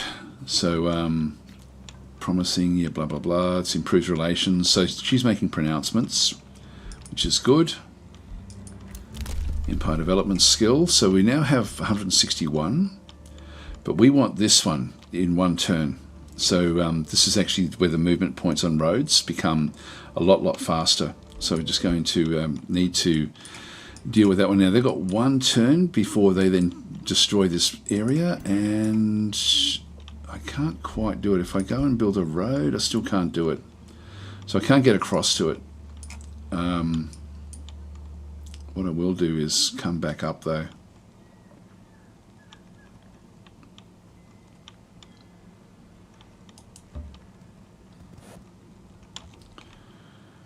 How far can you get? Can't even really get to there anyway.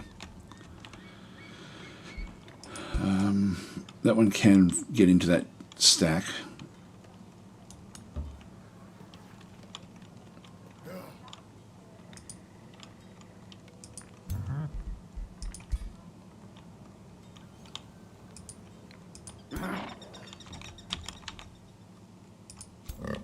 Yeah, I'll keep all the armies together. It's going to take a long time marching through these. That's why I'll need to get this movement moving fairly well. So we've got the 3-ish stacks there.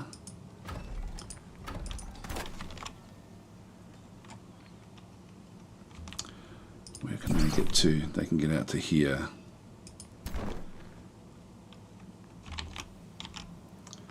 Not really any further. I've already got one of these here as well.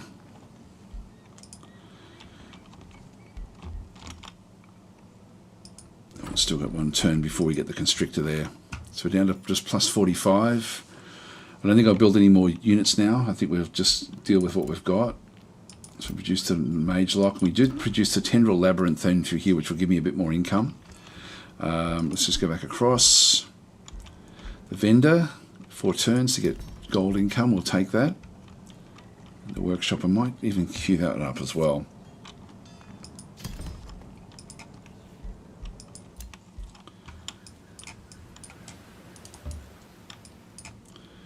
Okay, there's nothing we need to worry about.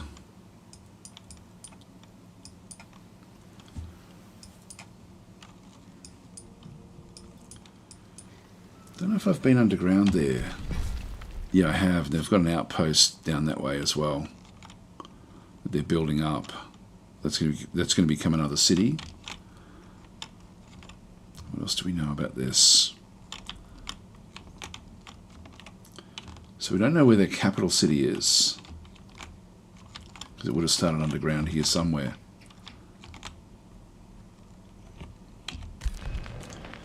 So that's from that city there. Just look for more borders. There's a border there. Alright, well that's... Oh, that's this city here, I think. No, it can't be. That's the... No, it is. I think it is. Yeah, because that's connected to there. So I think that is the... I think that's the capital there. Sorry, not the capital. I'm not sure where the capital actually is. I'll have to keep on searching. Probably have to go underground to look for it, I think.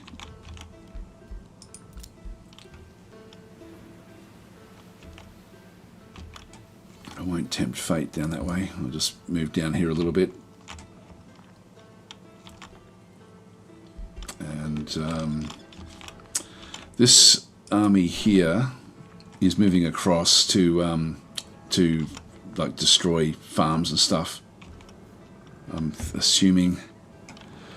So I think that's what that will then be doing, unfortunately. They've destroyed that quarry. Now they're moving back to protect this city.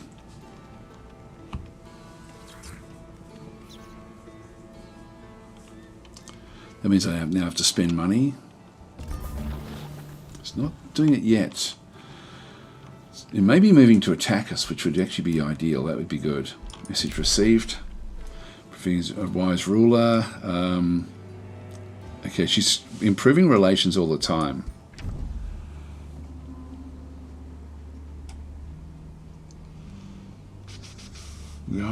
Like we're getting, it's sort of going backwards a little bit with different things.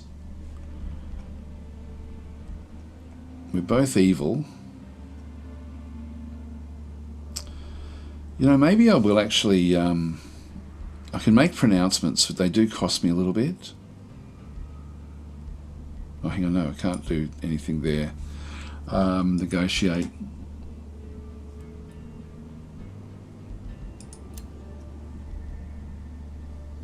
Haven borders.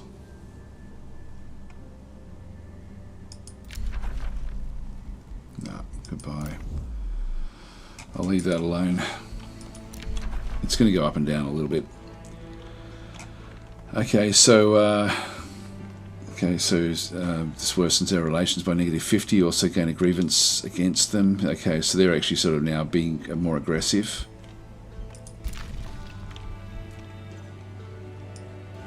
I mentioned something back up there, and I didn't read it. I just went and checked it. So I'm thinking that the capital must be in here somewhere. You can sort of just, when you sort of zoom out, you can sort of just pick the, that will be where their capital is. That'll be it there. You sort of see the big area in the fog of war. Alright, so Lukansk has now produced this constrictor, so we'll move this back across into the to the rest of the army. Down to +34, so I can still get. It would be handy to just get maybe one more constrictor, although that's now going to flesh out our forces fairly well. This group is reasonable. This group is probably overpowered in terms of its mercenaries.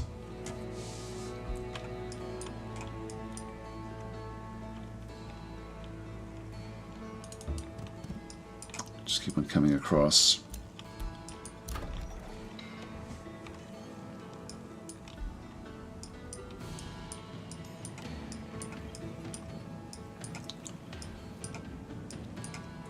Just get another conduit here just to get more mana.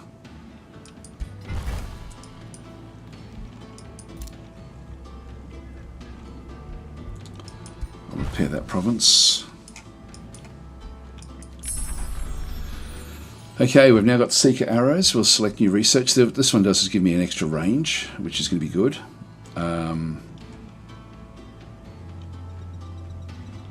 So this one here is using attacks of a range, maximum range will often incur accuracy penalty. So it's still good because it does give me even more abilities with my ranged units. So select new research. Cruel weaponry. Look, I'm pretty happy with the way my mana is at the moment. This I think would be good. We've got the corrupt soul. I don't really want to be bringing these in just yet because the upkeep there is 40 mana. Engraving of focus. So what this one here is, yeah, this one actually allows non-Reaver units to use the Reaver abilities. We don't actually have any, so we've got 2 battle mage units. Okay, this one, focused aggression. Range of magic attacks plus 10 damage per stack of marked. Yeah, this one will allow me to use the marked. We'll be using that a lot. That's a good one, actually. Both of these are good. I'll go that way to start with.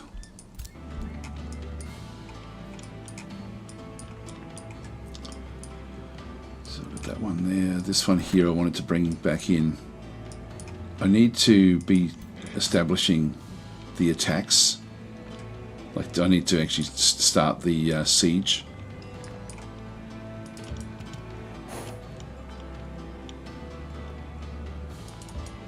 So I'll just move that one across. 2, 3. Yeah, we can actually, if I move to there, and then if I have a look to see, it will actually be all of them will be impacted. So I'll just put the giant with that group. This one here, I don't want 2 of these in the same army, but I can't reach that group just yet with that one. And that constrictor will have to follow in.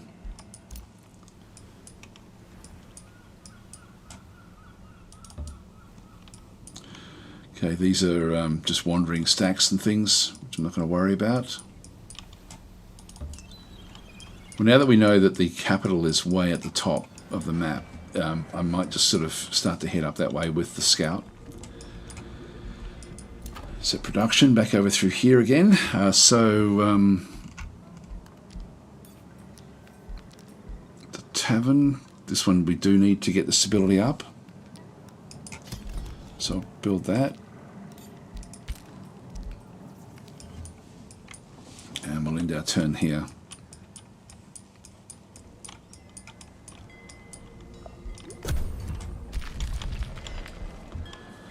Okay, they're getting a bigger stack there. They're marching away, I'm not sure why. They maybe realise that they just can't contend with us.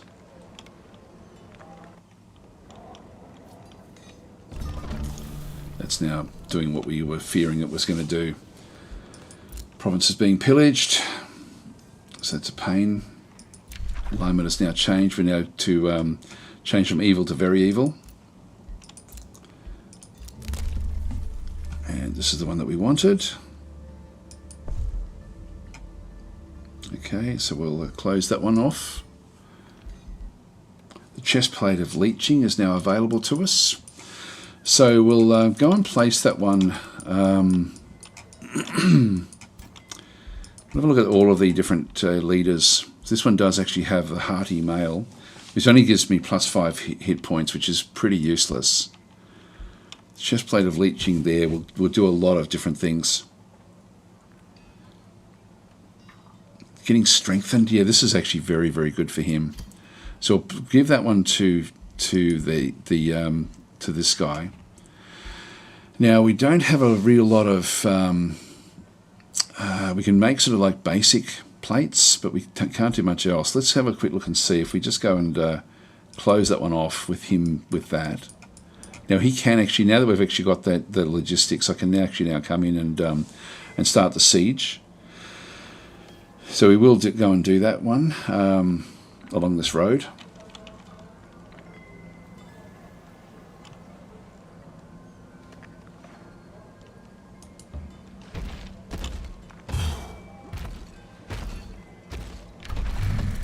Start the siege for 2 turns. Now we can add siege projects. We've got siege guns for 200. This will actually reduce the, like if it was a big like a big attack. It's got 20. Now we've got, at the moment, we've got fortification damage. We've got the, because we're a siege breaker, we get +1 damage in there. Now I don't know if that's units or our giant, maybe the giant. So we're doing 11 damage per turn already. I need to be able to take it down in 1 turn rather than 2 turns. I would need to get that up to essentially 20. So I'm not going to be able to do it. I can bring it up to 13 and then another 15 with the headlong assault. But we do take damage. Undermining the walls is usually a good one.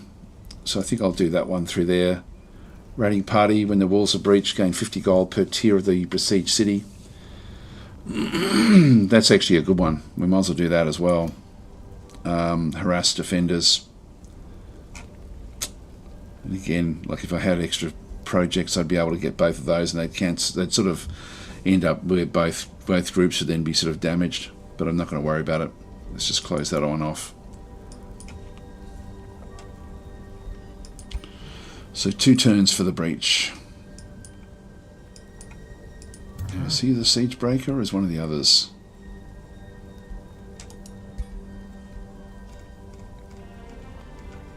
Yeah, he is.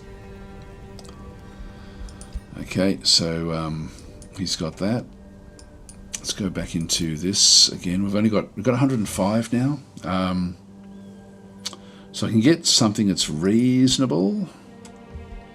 Let's go back into the to the armor again, because that's stuff we do want to be getting at this point in time.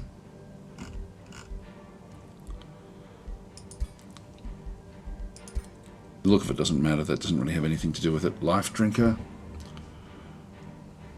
We've got that one through there. That one is just a 150 to forge it.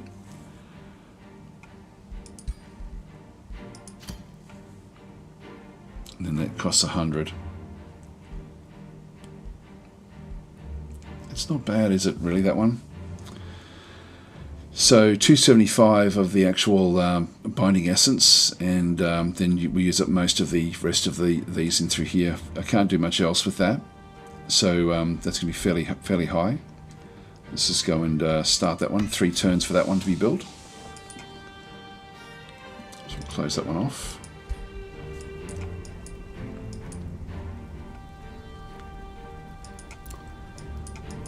Now this one here does need another unit.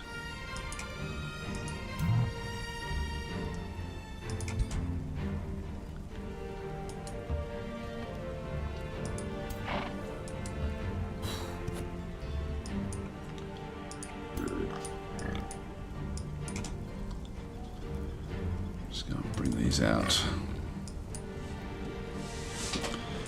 So they're all marching back off somewhere else. So they're building up another army. There must have been another group. This is why I do want to bring this one up, just to sort of see what we can spot.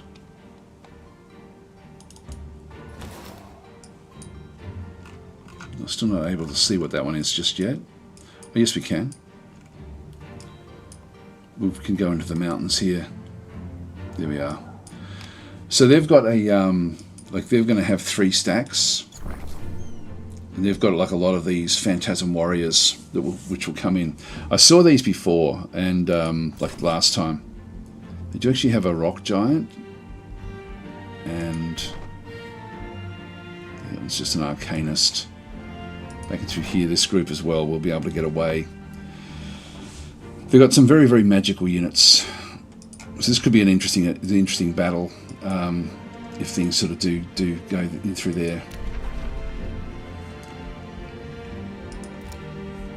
So we have placed it on the giant, I think. Yep, so he's now got that that there. So he'll end up now doing a lot more damage with when he's actually doing stuff. Okay, we've got the monolith back in through there as well. A lot of this stuff is boosted. The Arcane Institute, plus, yeah, that's 2 turns for that one. I'll definitely get that one just so we can sort of start to rattle ahead with our knowledge. So High PS is saying he moonlights as a member of the Kiss tribute band. Oh yeah, the look of Necron. Yeah, he does, doesn't he? Like it's. Yeah, there he is. That was funny. Now, I don't think that they can reach us. Where can they get to?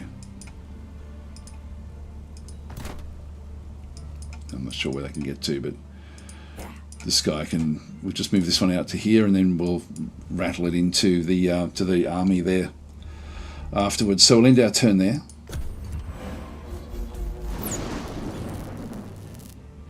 Yeah, they're coming back. Will they attack? Or will they just stay there? They just stayed there, that's fine.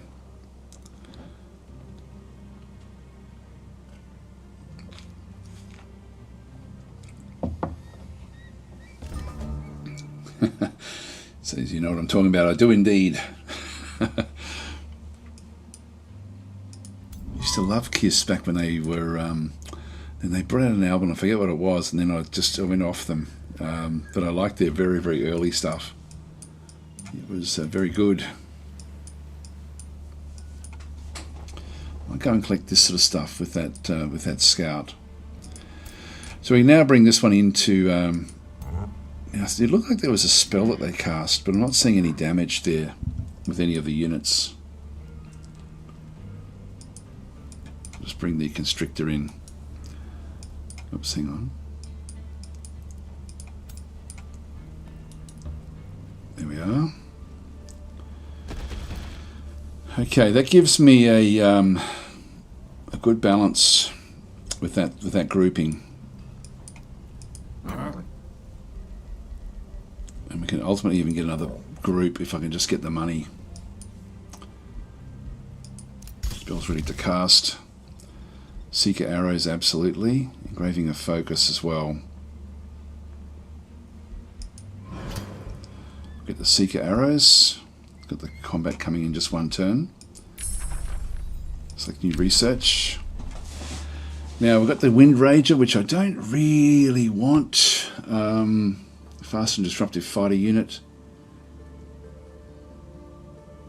It's only tier 2.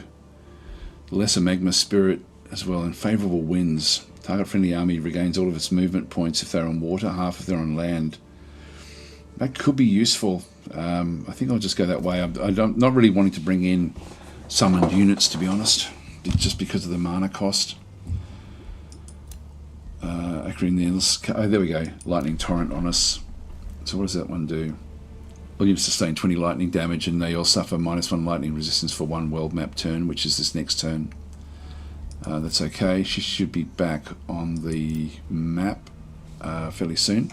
Okay, so Necron and our ally here have started a war.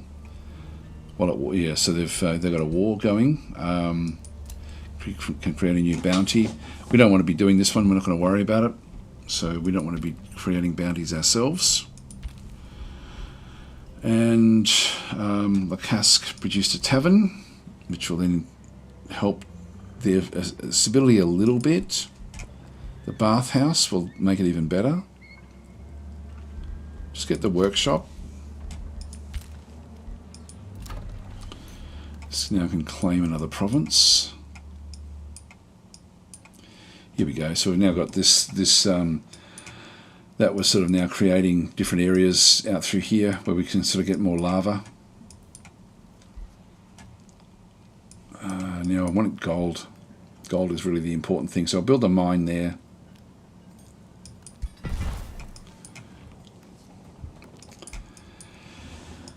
And that's good to sort of see that happening. So yeah, I'll wait until I've got that one done, then we can bring another one in. Now we've got Whispering Graves. There's another group wandering around in there. I don't know who that is. It's nothing that we're fighting at this stage. We do another one of these. It's now been activated. Yeah, don't need that just yet. Don't need those. That's one that I do want to get. I think I'll just click that one on now and close that one off. Now we're not quite touching here, so we do need to get this one to expand It's 10 turns before it expands. Or all the cants could actually expand as well. That would actually work out fairly well. Alright, so let's do a quick save because they possibly will attack this turn. Yeah. So they have attacked. It's an even battle. It's a risky battle where we've got basically it's even numbers all the way through. So they've come out of the out to fight us. I just read a few of the comments. So Piers is saying, if my mid-40s self can remember Kiss, I'm sure Daz does it as well. Yeah, no, I loved them when I was in my youth. Absolutely loved them. So Sev is saying, well, Kiss is not among bands I listened, their makeup is unmistakable. They were very good, actually. They had some good music back in the early days. Personally, more of a Sabatoan kind of listener. There we go. Pierce is saying, I think that they're saluted as being the originators of glam metal. I don't know if they are. They maybe. Yeah, I don't know. I don't know if they'd be the first, but anyway, maybe they are. So Siv is saying I would have to pick somewhere contemporary to Kiss. It would be Black Sabbath.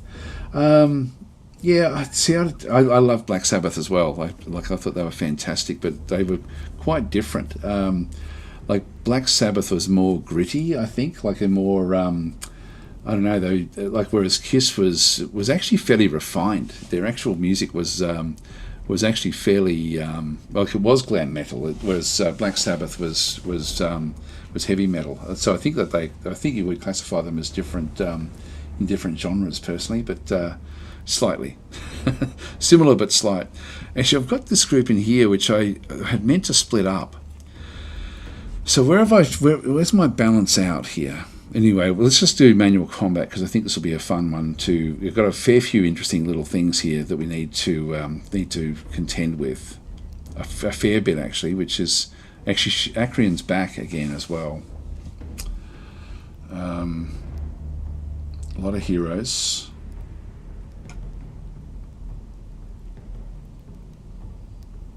Yeah, a lot of different sorts of damage and things are coming through.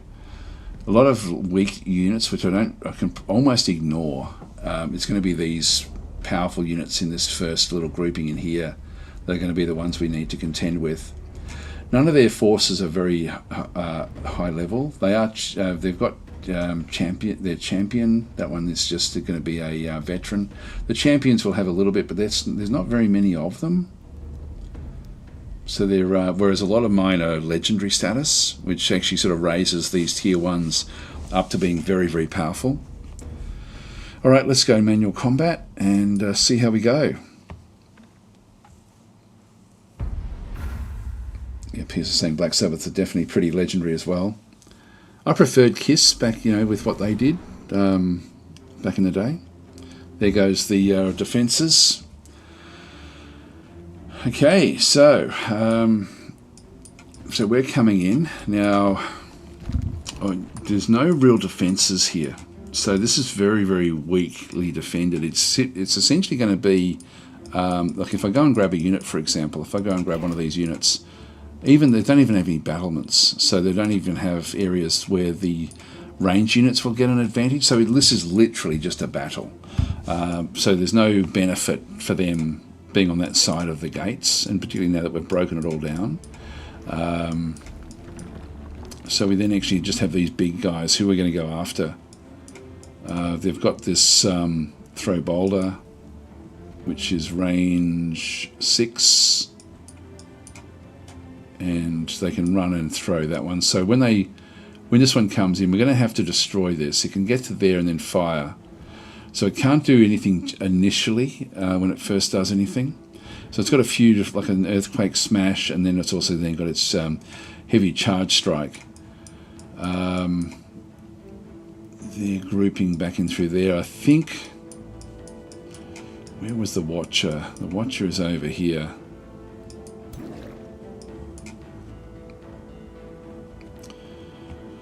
So this can stun a unit.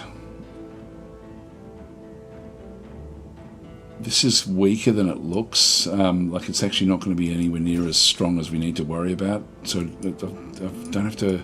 Like that's an easy attack for us.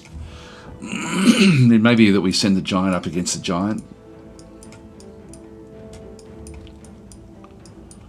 Or we just pull everything to the other side here and sort of deal with all of these. This one's also a charging unit. I can't get very close in, whereas I can bring this one right in close. So that's Akron the Endless.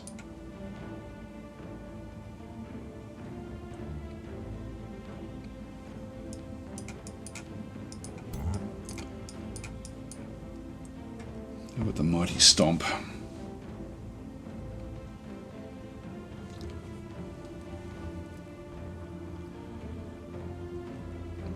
With this big flame strike. I think what I'll do is I'll try to channel them into an area. So let's not move in too close.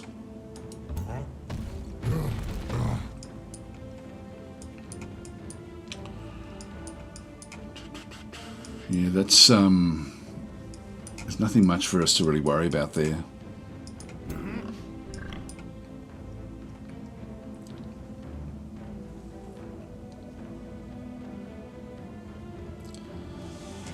I think we'll just move Began across to sort of support this main attack.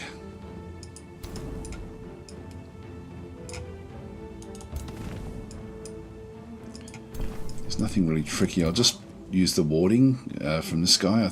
Yeah, they have like a warding defense, so they can just ward those others from magical attacks.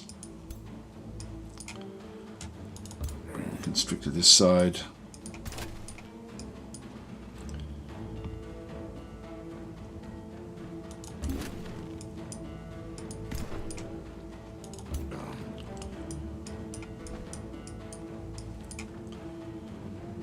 If I draw that one back this way, I think I'll move everyone up this other direction. Now Sev's only got 82 hit points, so it's not a hell of a lot, to be honest.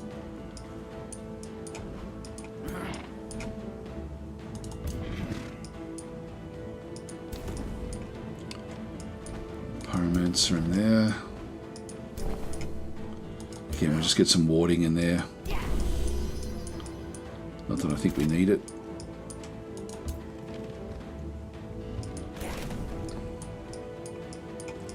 That sort of pulls this giant back in this way.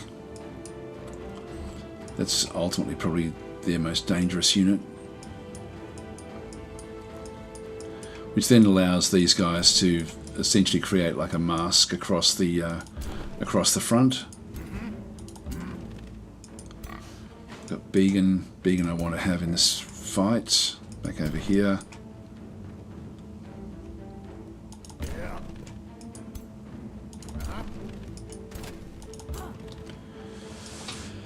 Okay, that's pretty much everyone now collected into the corner. What I want them to do is to bunch up, so I can then sort of go after them with the giant. Now they can use spells this turn.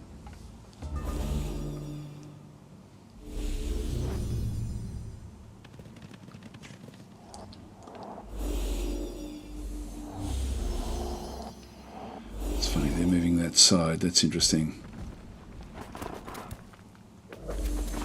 Yep, so they have bunched up. That's what I wanted them to do.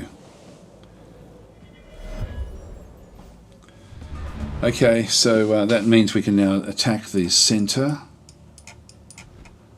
We also have all of these bunched up. So I can now switch into different modes. I can block these while I take out the giant. That may be the way to do this. If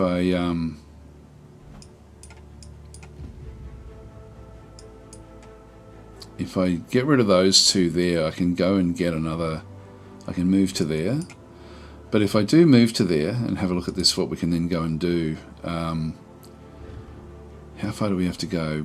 So this one is at range 6, so 1, 2, 3, 4, 5. Yeah, I can actually hit it from there anyway. So I can actually then just do this one to start the attack on that particular location. Oops, hang on, just go and position this one. One of the good things about playing these is that if I can't do what I needed to do, which I actually can in this case, so I can't hit the one at the behind, but I can hit all of the, yeah, so I'm actually just one off. So in that case, I do want to, it's more effective for me to get the extra attack, so I'll just leave that one there. Just do a quick save at this point. So I need to get these guys out of the way. Move them up one.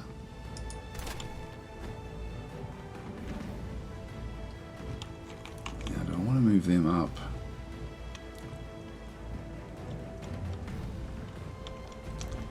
I probably want to move them all the way into here, I think. Initially. And now I can move all the way up to here.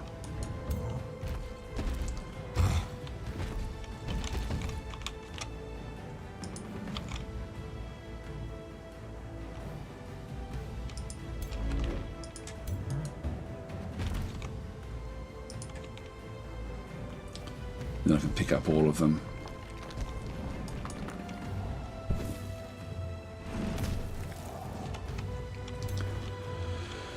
So they're now all burning. The Harrier has got a fair few hit points.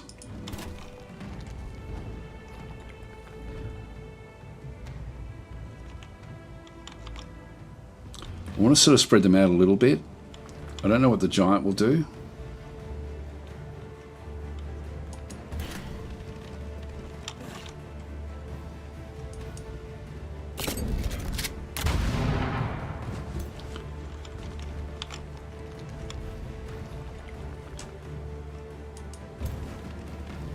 Just use the defensive tactics with both of those standing together. Now Kujagrem, again, doesn't have a hell of a lot of hit points. Has reasonable defense and can actually then go and protect things. So I'm going to put Kujagrem next to this one. Yeah, I'll put it next to it. It could take a big brunt of the fighting. The Giant itself that we've got has got 148. But if I go and place it here, I still think that's going to be okay, and it will then give me other options. So when I do the shield wall, it's then going to protect this one up to 7. So we're now going to have defense of 7 through there, and we also then have Kujagrem in through here as well, at defense of 6, which means that physical attacks are going to be reduced a fair amount. I can use the warding with this unit to position different things. I might move these all across. Now, this one does actually have its throw boulder, which is going to do... Okay, I can only hit one of them. So it's just a single attack. That's actually not too bad. It's still big, but it's only a single... Yeah, I don't have to worry about it too much. Actually, what is it else does it have? It has this Earthquake Smash. It can't move to do that one. The Charge Strike ultimately will hurt us a little bit as well. So I'll just keep the I'll keep the Pyromancer back over this side. And that one back in there. There we are. And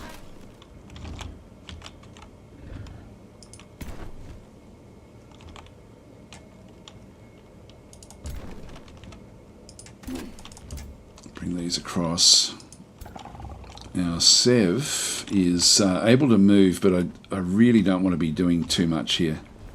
I know we do actually have battlements, so the battlements are there. If I move Sev out to here, just with 82 and only 3 defense, it's not really great, but I do actually have the crossbow. So I can actually do some damage with the crossbow, even from here. So I'll take that. I'll take the 65%, just to keep it back away from the actual action.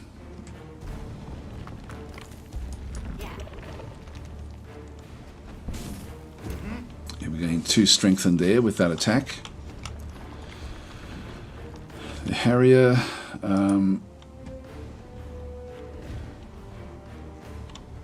Now we've got 90% chance of for burning, mark 3%, fire resistance, 43% to immobilize, 90% to immobilize that one.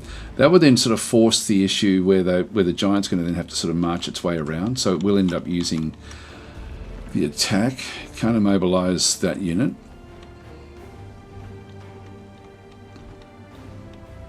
I think I'll go this way.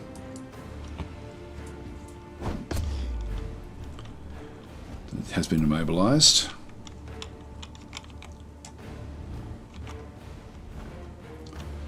Now we have subdue. Notice since link inflict subdued. These are all out of range, so why is it saying that that's available to us? Oh, because I can still move and do something if I needed to. This can't reach. Just use the warding. And then we need to shuffle all of these so that these actually come into the combat last. And so we're now going to be fighting, essentially protecting these other units back over here. So I'm just going to march these across. Get Began up.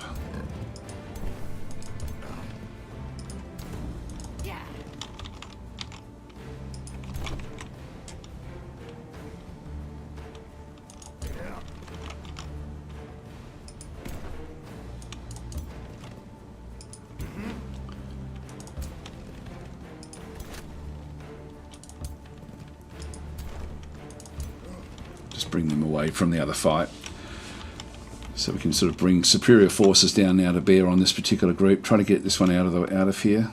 We do actually now have spells which we can also now go and launch. We've got 75 casting points, and these cost 25. So I've got 3 of these I can bring into the fight. Suppressing barge as well. Actually, what I want to do here is actually have one of those as the as our favourite.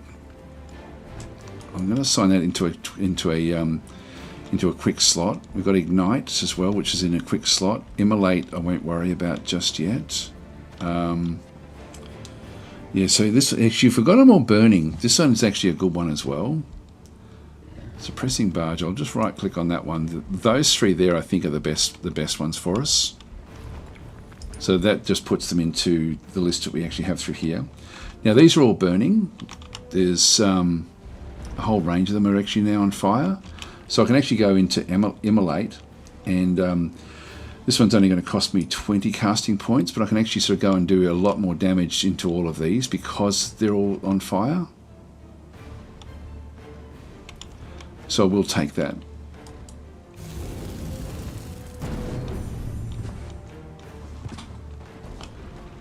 That'll do. That should be all we need to do here.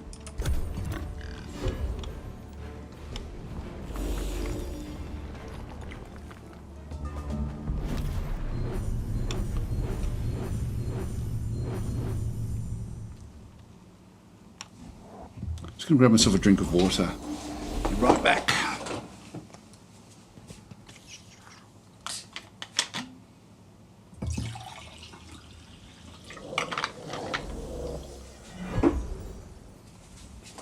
Just keeping an eye on what they're doing.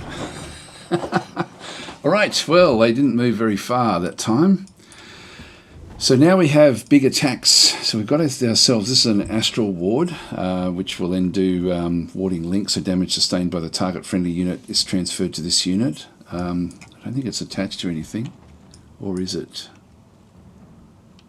Sort of way out in front there. We can kill this thing off pretty quickly. Do have big attacks in through here. 55% chance of hitting the, if I just press control, we can see all the different things that are now sort of impacting this one. So we've got fiery arrows, piercing, breaching, plus 20% because it's a large target, status resistance, minus 25% for long range, and minus 40% because of it's obscured by these other units, including this thing here. I can smack it I can get rid of this thing pretty quickly.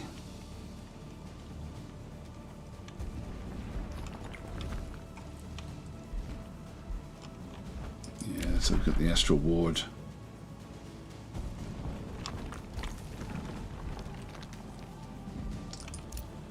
It's sort of a bit of a waste. It's not really going to help us much.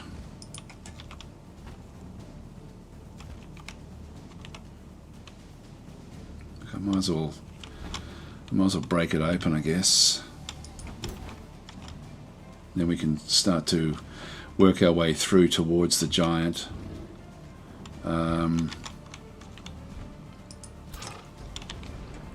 Kujagrim. Sort of do damage to all the different bits and pieces anyway. Back over here. What about you? What have you got?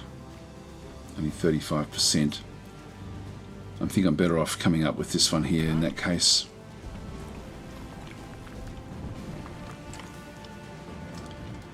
Well, let's move up.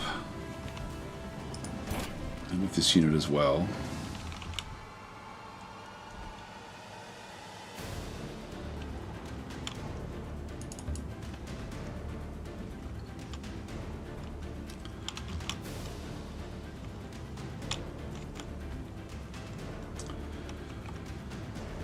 A 90% chance of burning that one. I'll take that.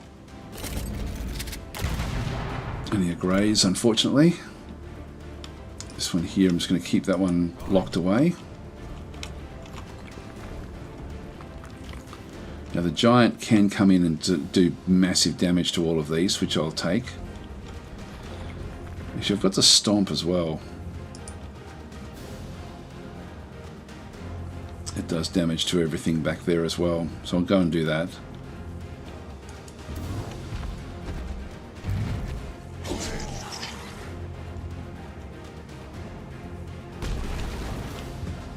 Yep, we stunned those.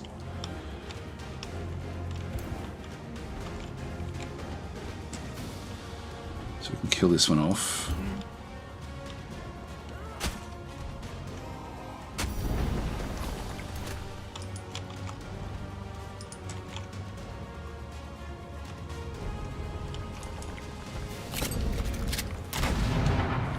Get this one out of the way.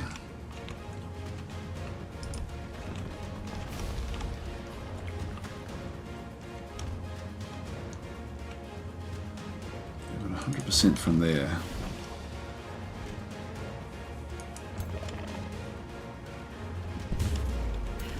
It's getting ready to run now.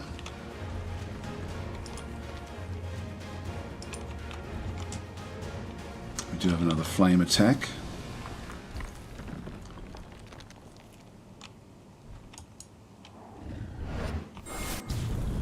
Not doing a hell of a lot of damage, but it is causing burning, which means that I can then do another of the of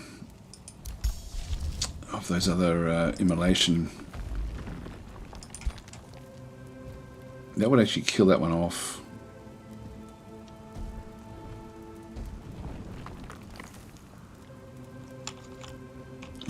If I affected that one through there, let's just do that. It does bring this giant into play. That's all good. So our units have now been strengthened a little bit as well. And there's a 43% chance of constricting the giant, which I think would be a good thing.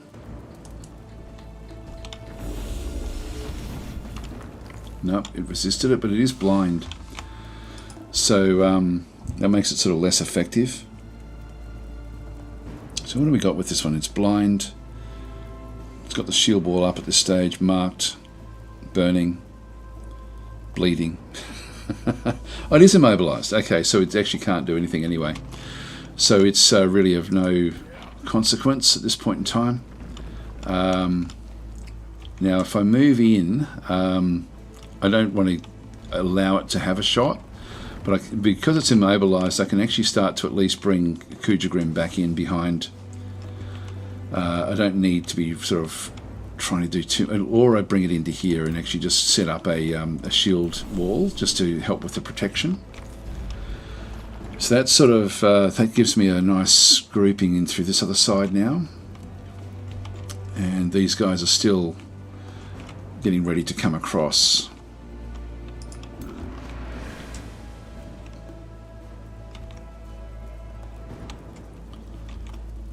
do actually have... I can bring Began all the way down into here.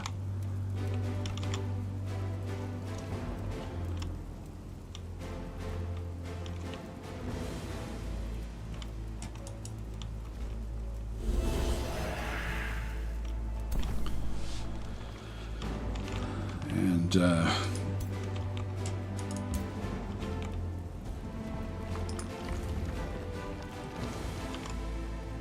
okay, we can try to bring this one across as well. I don't know if that's a good idea.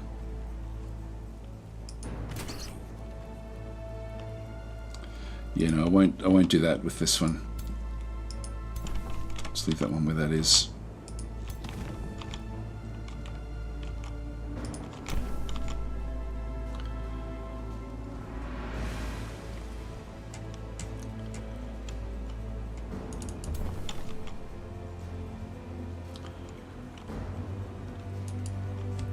Let's go that way.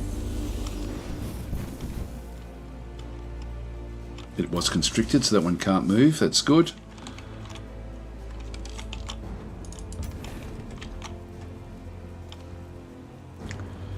Again, hardly any real damage here. Again, we can try to constrict something.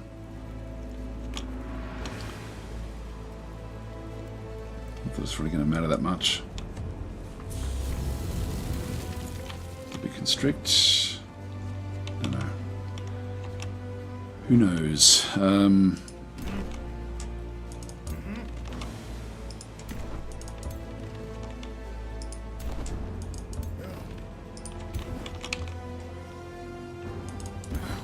Just keep that one in behind.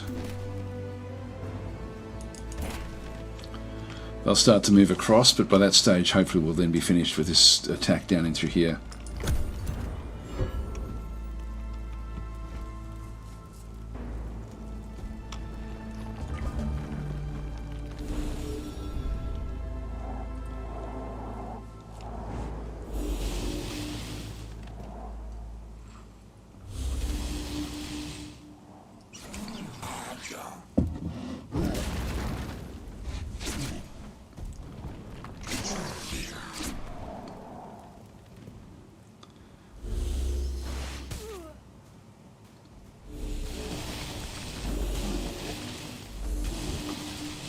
So a little bit of damage done. Their morale will start to drop fairly soon.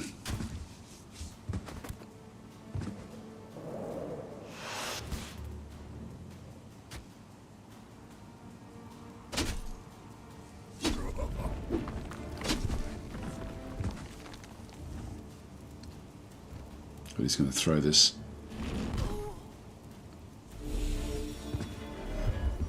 Okay, here we go. Alright, we should be able to take out the giant this turn. Just do a quick save here, just in case we come back. I think this is a good spot for us if we do need to, if we do make a silly mistake.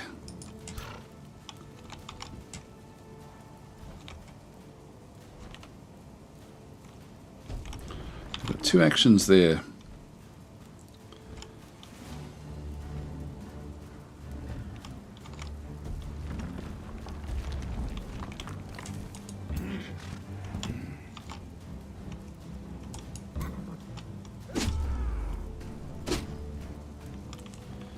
That reduced its resistance a lot.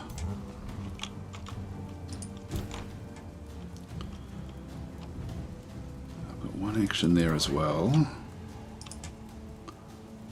That's almost got it killed. I'll take this one. Resisted being immobilized, but it was a critical hit.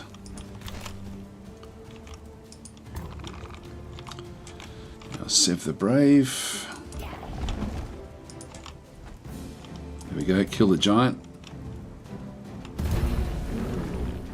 Good. So that's the start now. And then we can do big damage in here. I do have the stomp again. That will then kill the one at the back. This one does cause friendly fire, so I have to be a little bit careful.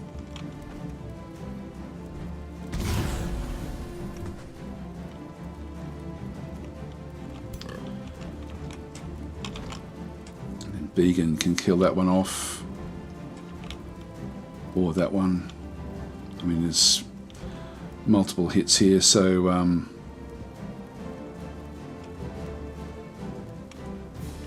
2 shots there. We're going to be able to kill these off anyway, so I'm not too concerned about that.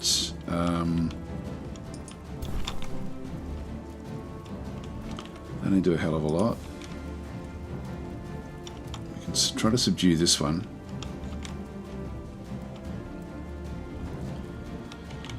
God, do I want to bother? I don't think I will.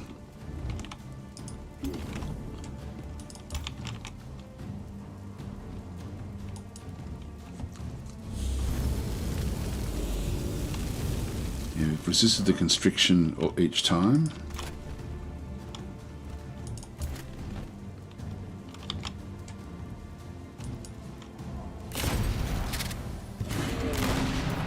Critical hit, and with that unit dying, we've got a little bit of health back for this unit. So every unit that dies near him, we end up getting the 10 hit points because of his chest plate that we got him. So life drinker. So when an adjacent unit dies, heal for 20 temporary hit points. We gain strengthened as well. So he's getting stronger and stronger. So doing more and more damage. It's a really good chest plate, that one that we constructed for him. Yeah, we can kill that one off as well. These are all getting ready to run. Let's get Began to finish that one off.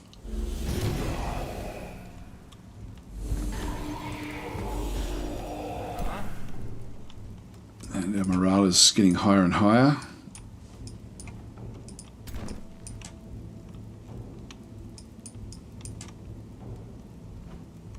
Now that one there can still do a bit of damage. Lightning blast. It will just do a little bit. I'm not so. Again, if I walk up to it, I feel that it's going to run anyway. It's so close to losing now. So we now do have to start to kill off these units. All we've really done is just bring in one of them.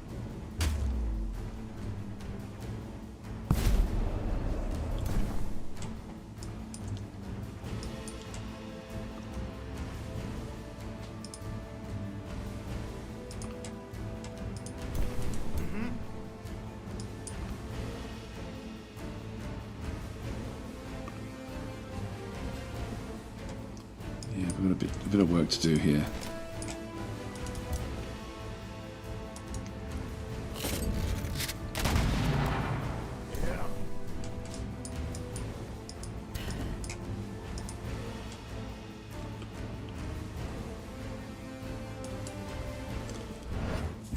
Hit those.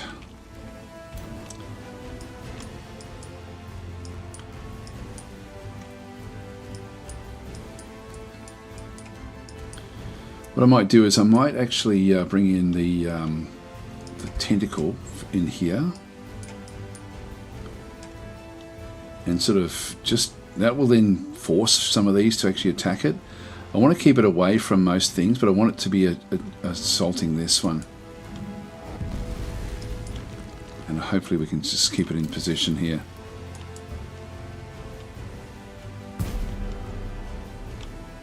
Actually, it doesn't constrict.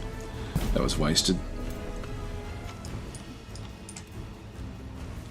There's fire burning around that.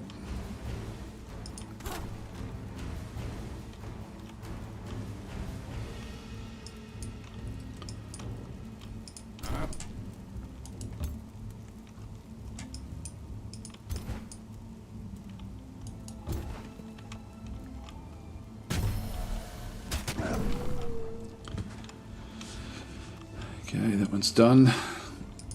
This one we can actually send around here now.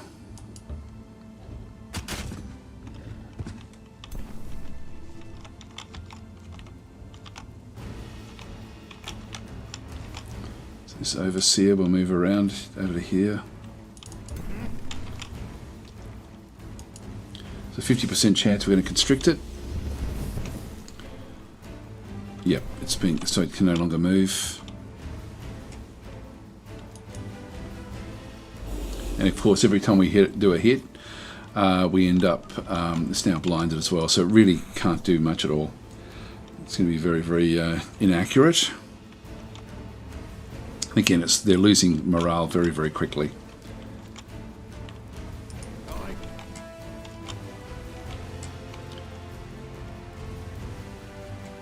You might stand in the fire.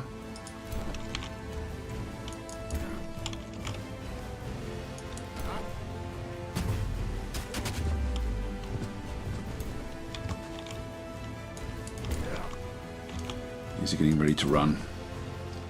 Every time we do a hit, it releases a little bit of health. Sorry, not health. A little bit of morale.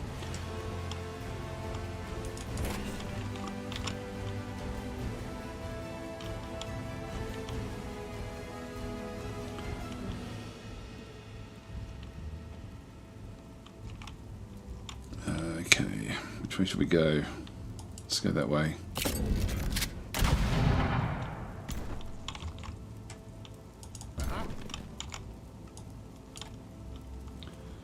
Leave you there. Alright, so that's everyone now moved. So we're now through the battlements on this side, basically wiped out this right hand side. We'll now start to move back across into the actual rest of the fight, now that our main attack force is way over here.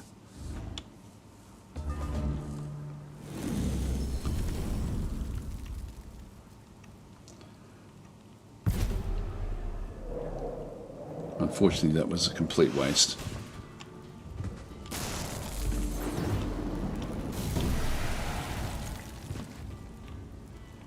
That's not good.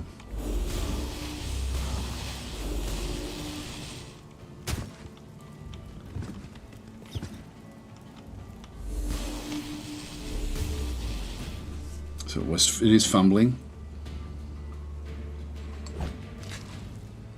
Again, I don't mind that because it's just wasting time. So if they do attack that, it will just delay it a little bit. That's sort of why I thought it might work, but I was hoping we'd be able to constrict this, but it's a floating unit, so we can't actually constrict it. These are getting close to running now.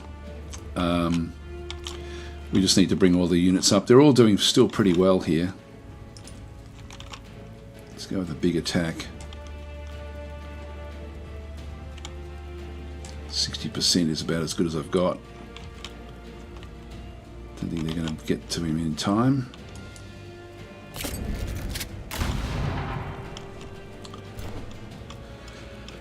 Okay, it's a start.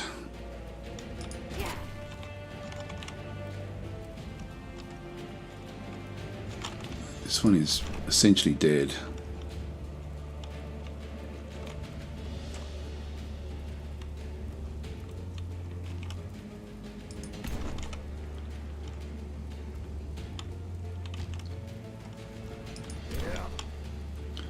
So these are all burning.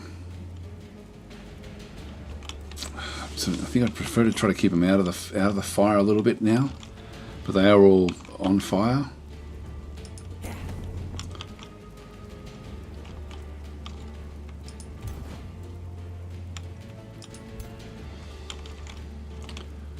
The constrictor. What I might do is I might drag it around and then try to bring one of the others out, one of the other mage units across. Can't get to that one there, I don't think. 1, 2, 3, 4. No, I can't quite do it.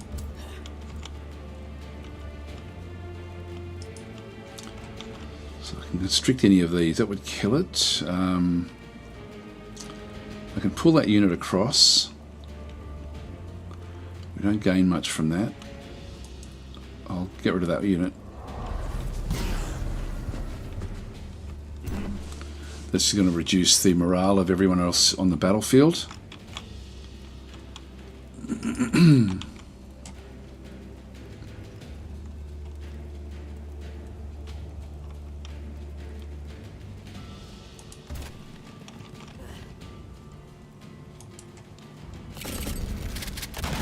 Okay, it's now running.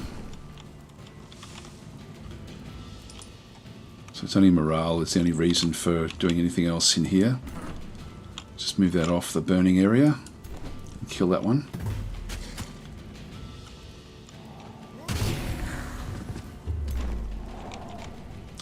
We've got no more spell casting that we can really do. This stack, that's now running anyway, so I'll just move this one back out of the way.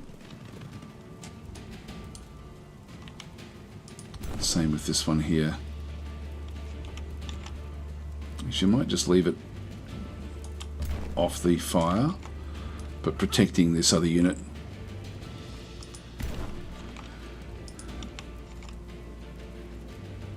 So there's flame there and there. Move that one down just to protect this this ranged unit, and I might bring that one down as well to help. These are getting very close to running.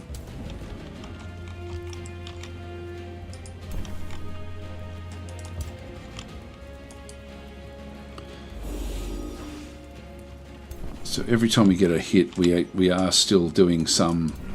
And we do actually have this as well. Patch up. I don't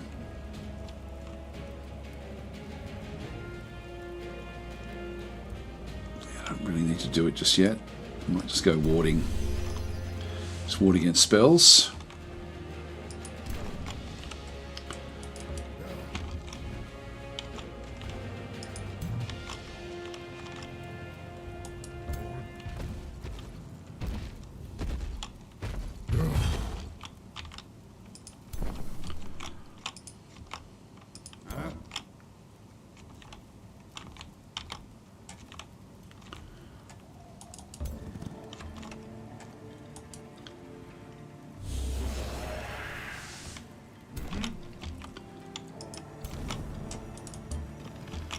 Pyromancer.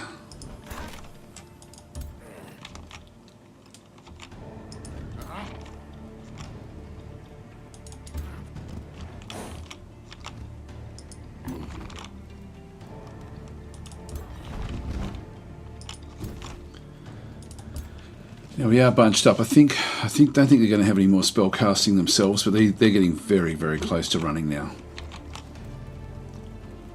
See, most of them are now, they're going to be fumbling around.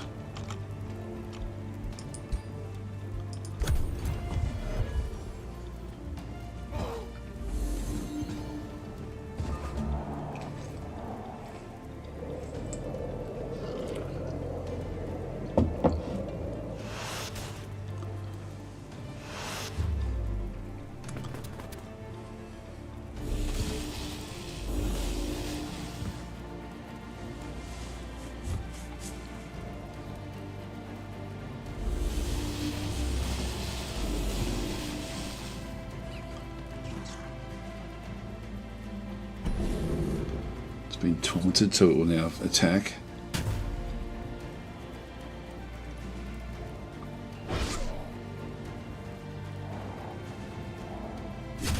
This is good. This is fine. And again, it can't constrict those units, but it is wasting time while we destroy the rest of their morale.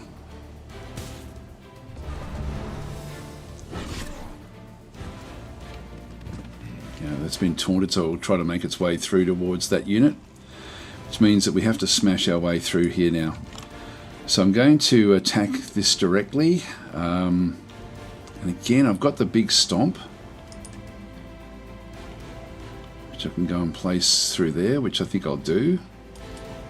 Try to keep them locked in.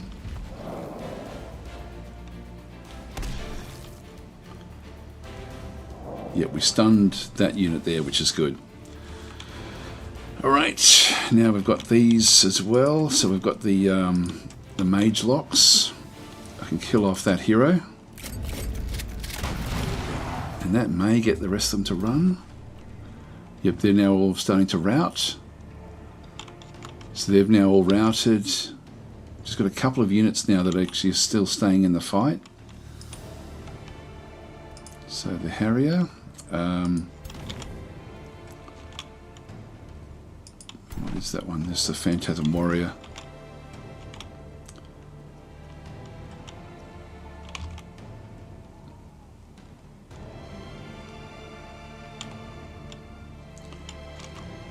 Might be able to move that one across to there. There's a chance to immobilise. Yes, so that one can't move anymore.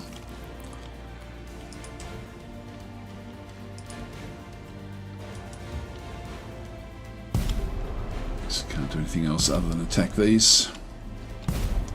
Not going to do much against these sort of units. They're quite powerful.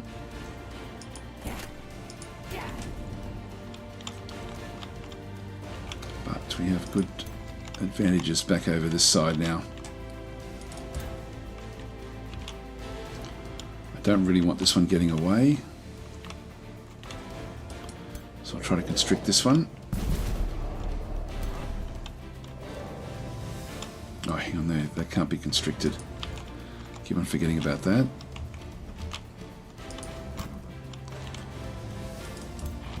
Bring Kuja Grim in.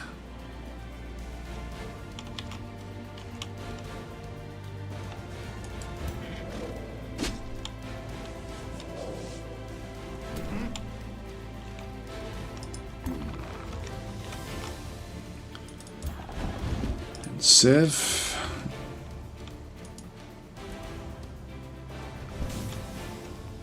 Big crossbow attack.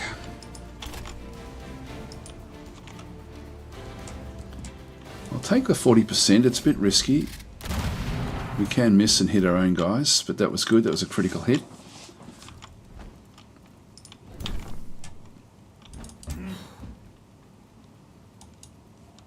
Now this has got to slip away, remember?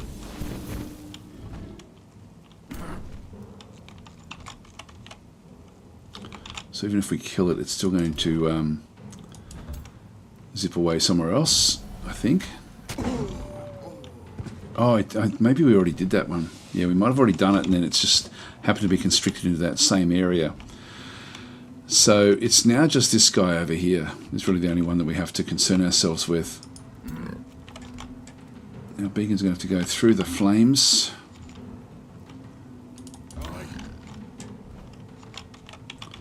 I would like to destroy this one, but I'll just keep on going this way.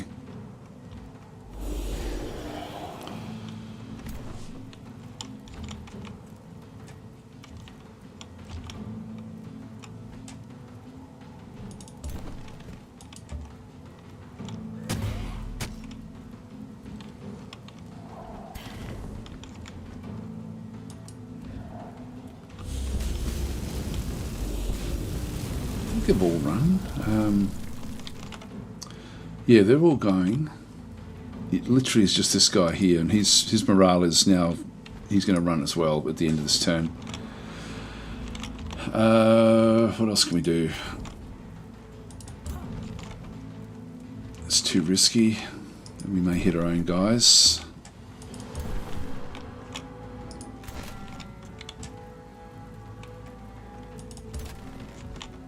Again, not really going to be of any real use to us. I think that'll do us. Yeah, they should be running now.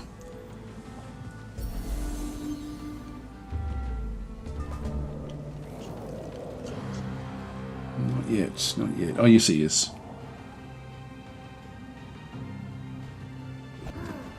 No, he's still there. Okay, we can claim victory. Enemy is fleeing the battle.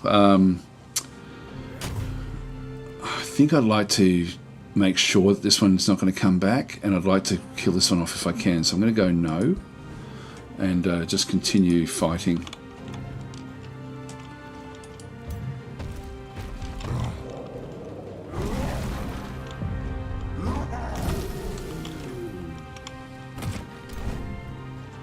I don't want those big units coming back in.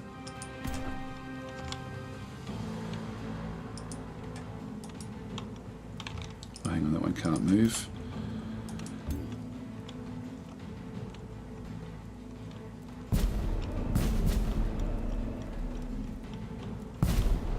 And it resisted the constriction each time.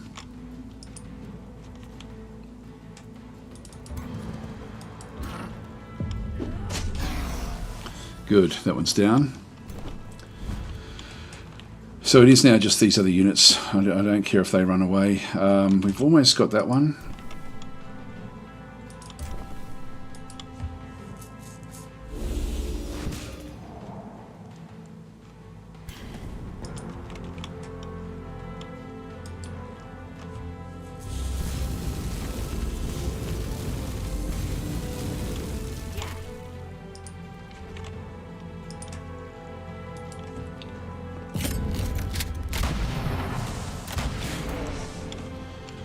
Okay, it's another unit that we know is dead. It won't escape, and there's nothing much else for us to really go for. That will get away. That's okay. So now let them run.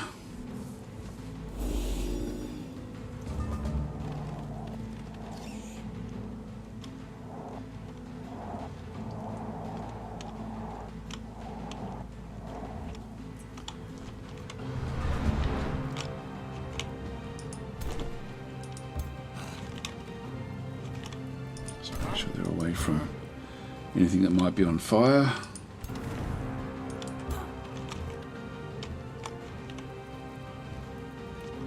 That looks fine.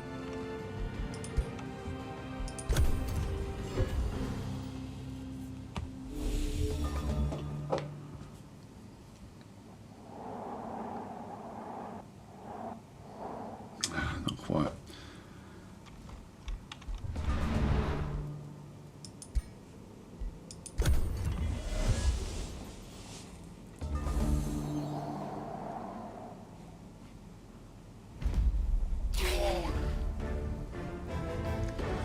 Yeah, so a fair number of them actually managed to get away and make it back. We've lost a lot of health, but we didn't lose any units, so that was all good. I wish collapse. Here you going. What upcoming games are you going to play? A lot. Only 1 month away, and we've got Menace. So that's on the way. No, there's a lot of really good games coming up. In fact, there's a heap of them. We went up only one. Actually, a giant leveled up, which is good. That was the only one. I was hoping more would. Just come and close that one off. And we have to now come back and deal with this guy. You scavenge equipment from the defeated hero, so we do actually have tier 3 going through generation when hit by an attack. It's not bad. Wanted dispelling, we can dispel magic, and Wizard's Seed, so grants 10 okay, that's not bad as well. Okay, that's good. Thank you for the subscription there, Tomahawk. So yeah, hi Tomahawk as well. Hi Tenru. Now I'm going to have to get going fairly soon, but we'll just open up the hero screen and just see. What I think I'll do is I'll put the Wizard's Seed in there. Keep all that where that is. We definitely don't want to be changing this anymore. What else have we got in here? Oh, hang on, I didn't actually do it.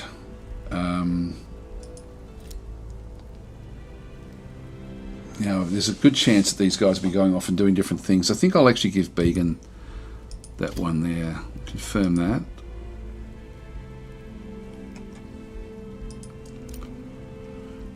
We're doing it for now. This regeneration plate. We'll confirm that one. Don't have any helmets. Wand of Dispelling.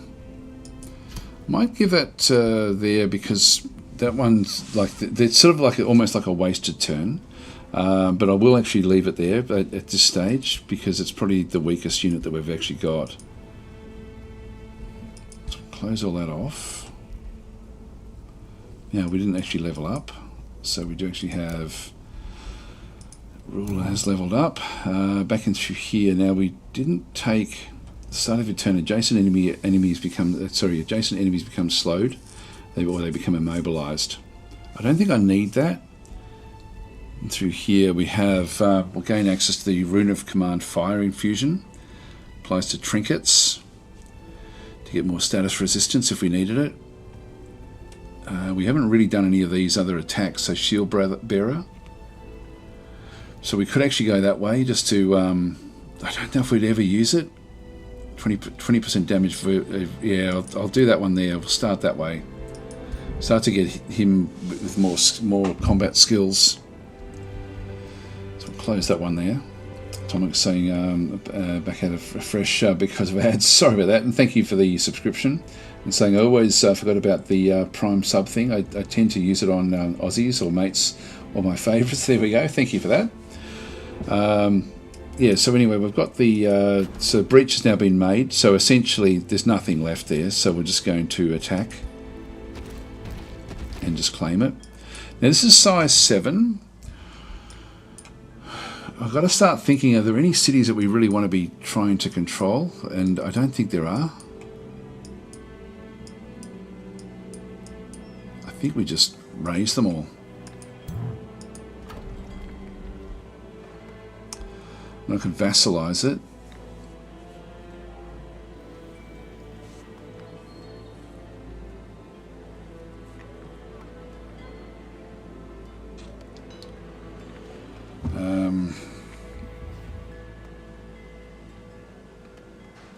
You know, I think I might vassalize this one.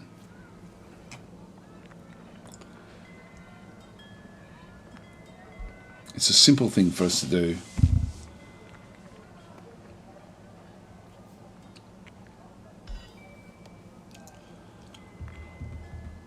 If we receive 70 binding fragments if we destroy it.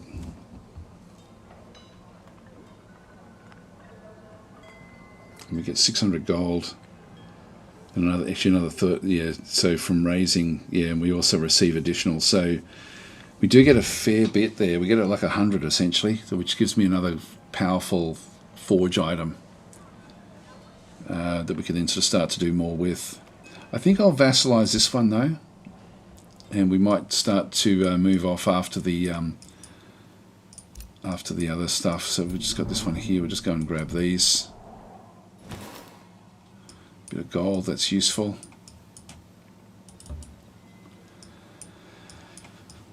And we know that the capital city is down under here.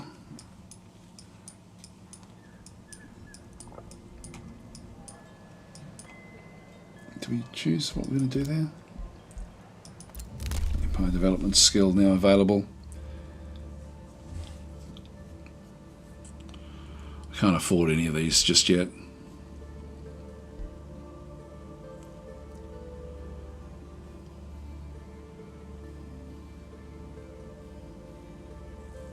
Yeah, I do want to get that one as well at some point. So I've already got this one. So raising cities, yeah, I think I'll actually get the extra population. We get 2 population from this one. Oh, hang on. What are we doing there? Oh, are we just going to vassalize it, are we? Being vassalized. Okay, look, that'll be okay. Okay, they've gone into the void. Captured a couple. Yep, that's all fine. We'll just get rid of all of those. Oh, I didn't actually do this one. I thought I had it already done.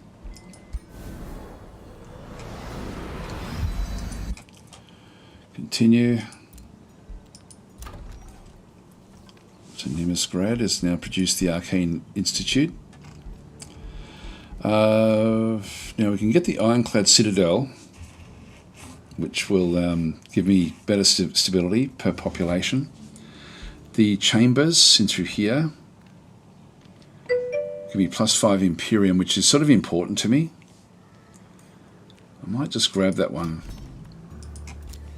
Tenor was saying, we try Terra Invicta. They recently released. Yeah, I had a look at it yesterday. I just don't know the game well enough, and I actually don't like political games. And it starts off being a political game. I just don't warm to those sort of games, and so I probably will have another look at it, but I'm really not, it's not on my radar at the moment. It's not something that I almost was thinking, I should have a look at it because it does rate very highly, but it's just not my type of game. Like it's that whole thing we got agents running around at the start of the game really doesn't interest me at all, personally.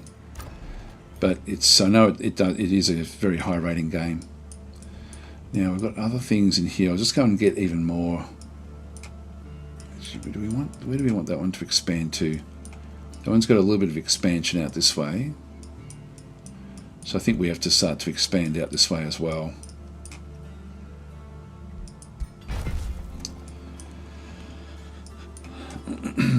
So that one's been done. What else can we get from in here? We've got we get that focus as well. So we'll close that one off.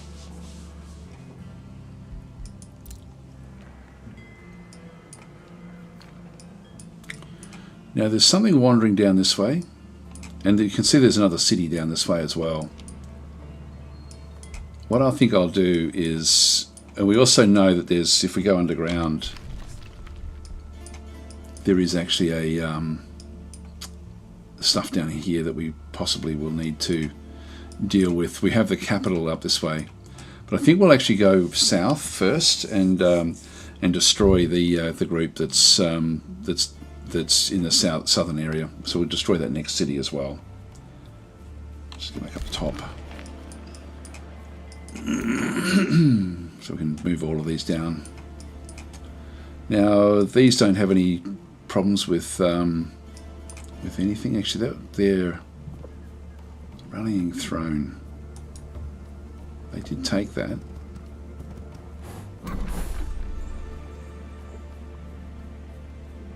Yeah, connected city is. If I had to raise the city, I'd be able to go and reclaim it.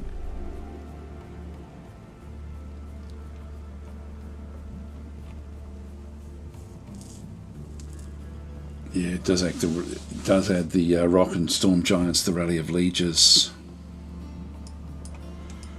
Is that reason enough to destroy this? Yes, it is.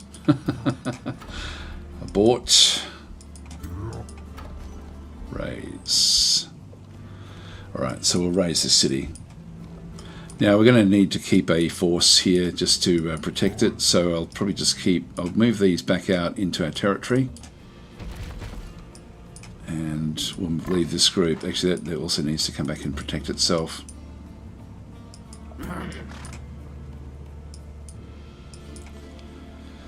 So I'll leave that one there.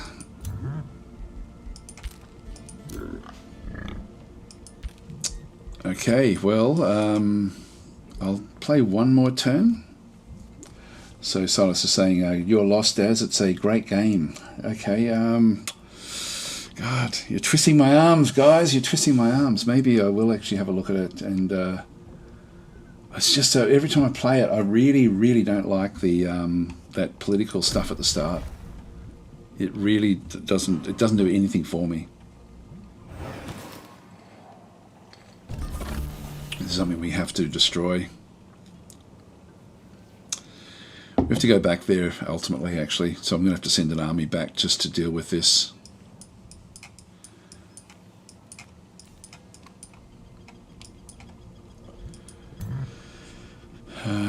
We don't actually have a fast-moving army anywhere. They're all relatively slow.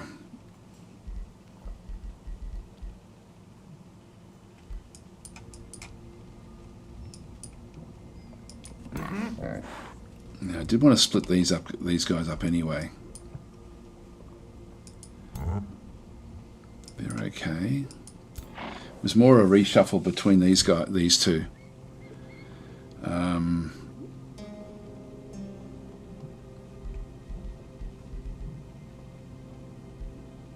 Yeah, actually, I'm happy enough with those.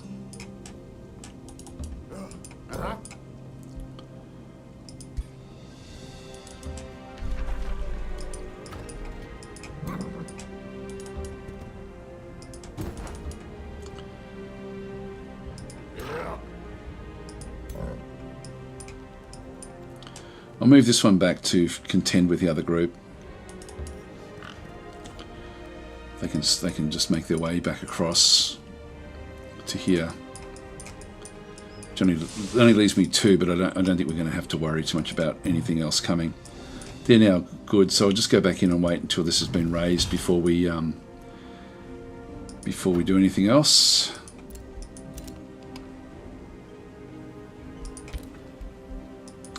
Started. You can get blessed souls, which are not really worth it for me. 44 upkeep is way too much. Okay, we'll open the hero screen. So we've now got this bloodthirsty chest plate, which I wanted to give across to Kuchagrim. So confirm that one. So I can start to maybe even look at now getting helmets.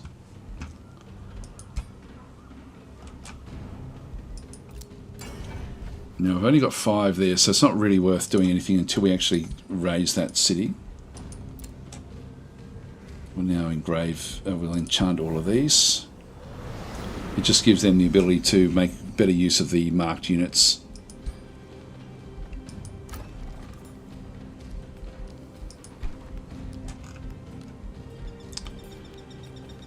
It's 320 there. We end up getting dragoons, mage lock cannons and stuff.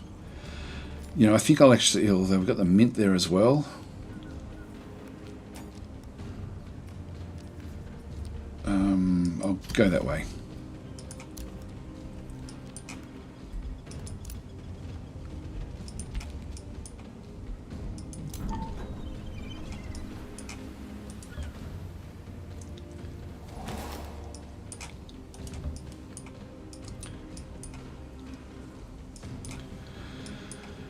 Okay, well, I'm going to have to leave it here, guys. So thanks for watching. So Seb is saying twistage intensifies. So, or you could just try to feel cold by playing Ultimate Finland Simulator 2nd Edition. My winter car. I don't know your winter car. Anyway, guys, I'm going to have to leave it here. So thanks for watching. I hope we're still going to YouTube. So let me have a quick look. Yeah, it looks like we are. That's good. All right, that's fine. Okay, so thanks for watching, guys. I'll catch you next time, and I'll be back again tomorrow. What's tomorrow? Tomorrow is Fortress Friday, so we'll be playing Dwarf Fortress tomorrow, and that'll be pretty cool. I'm looking forward to that. I'll catch you guys then. Thanks for watching.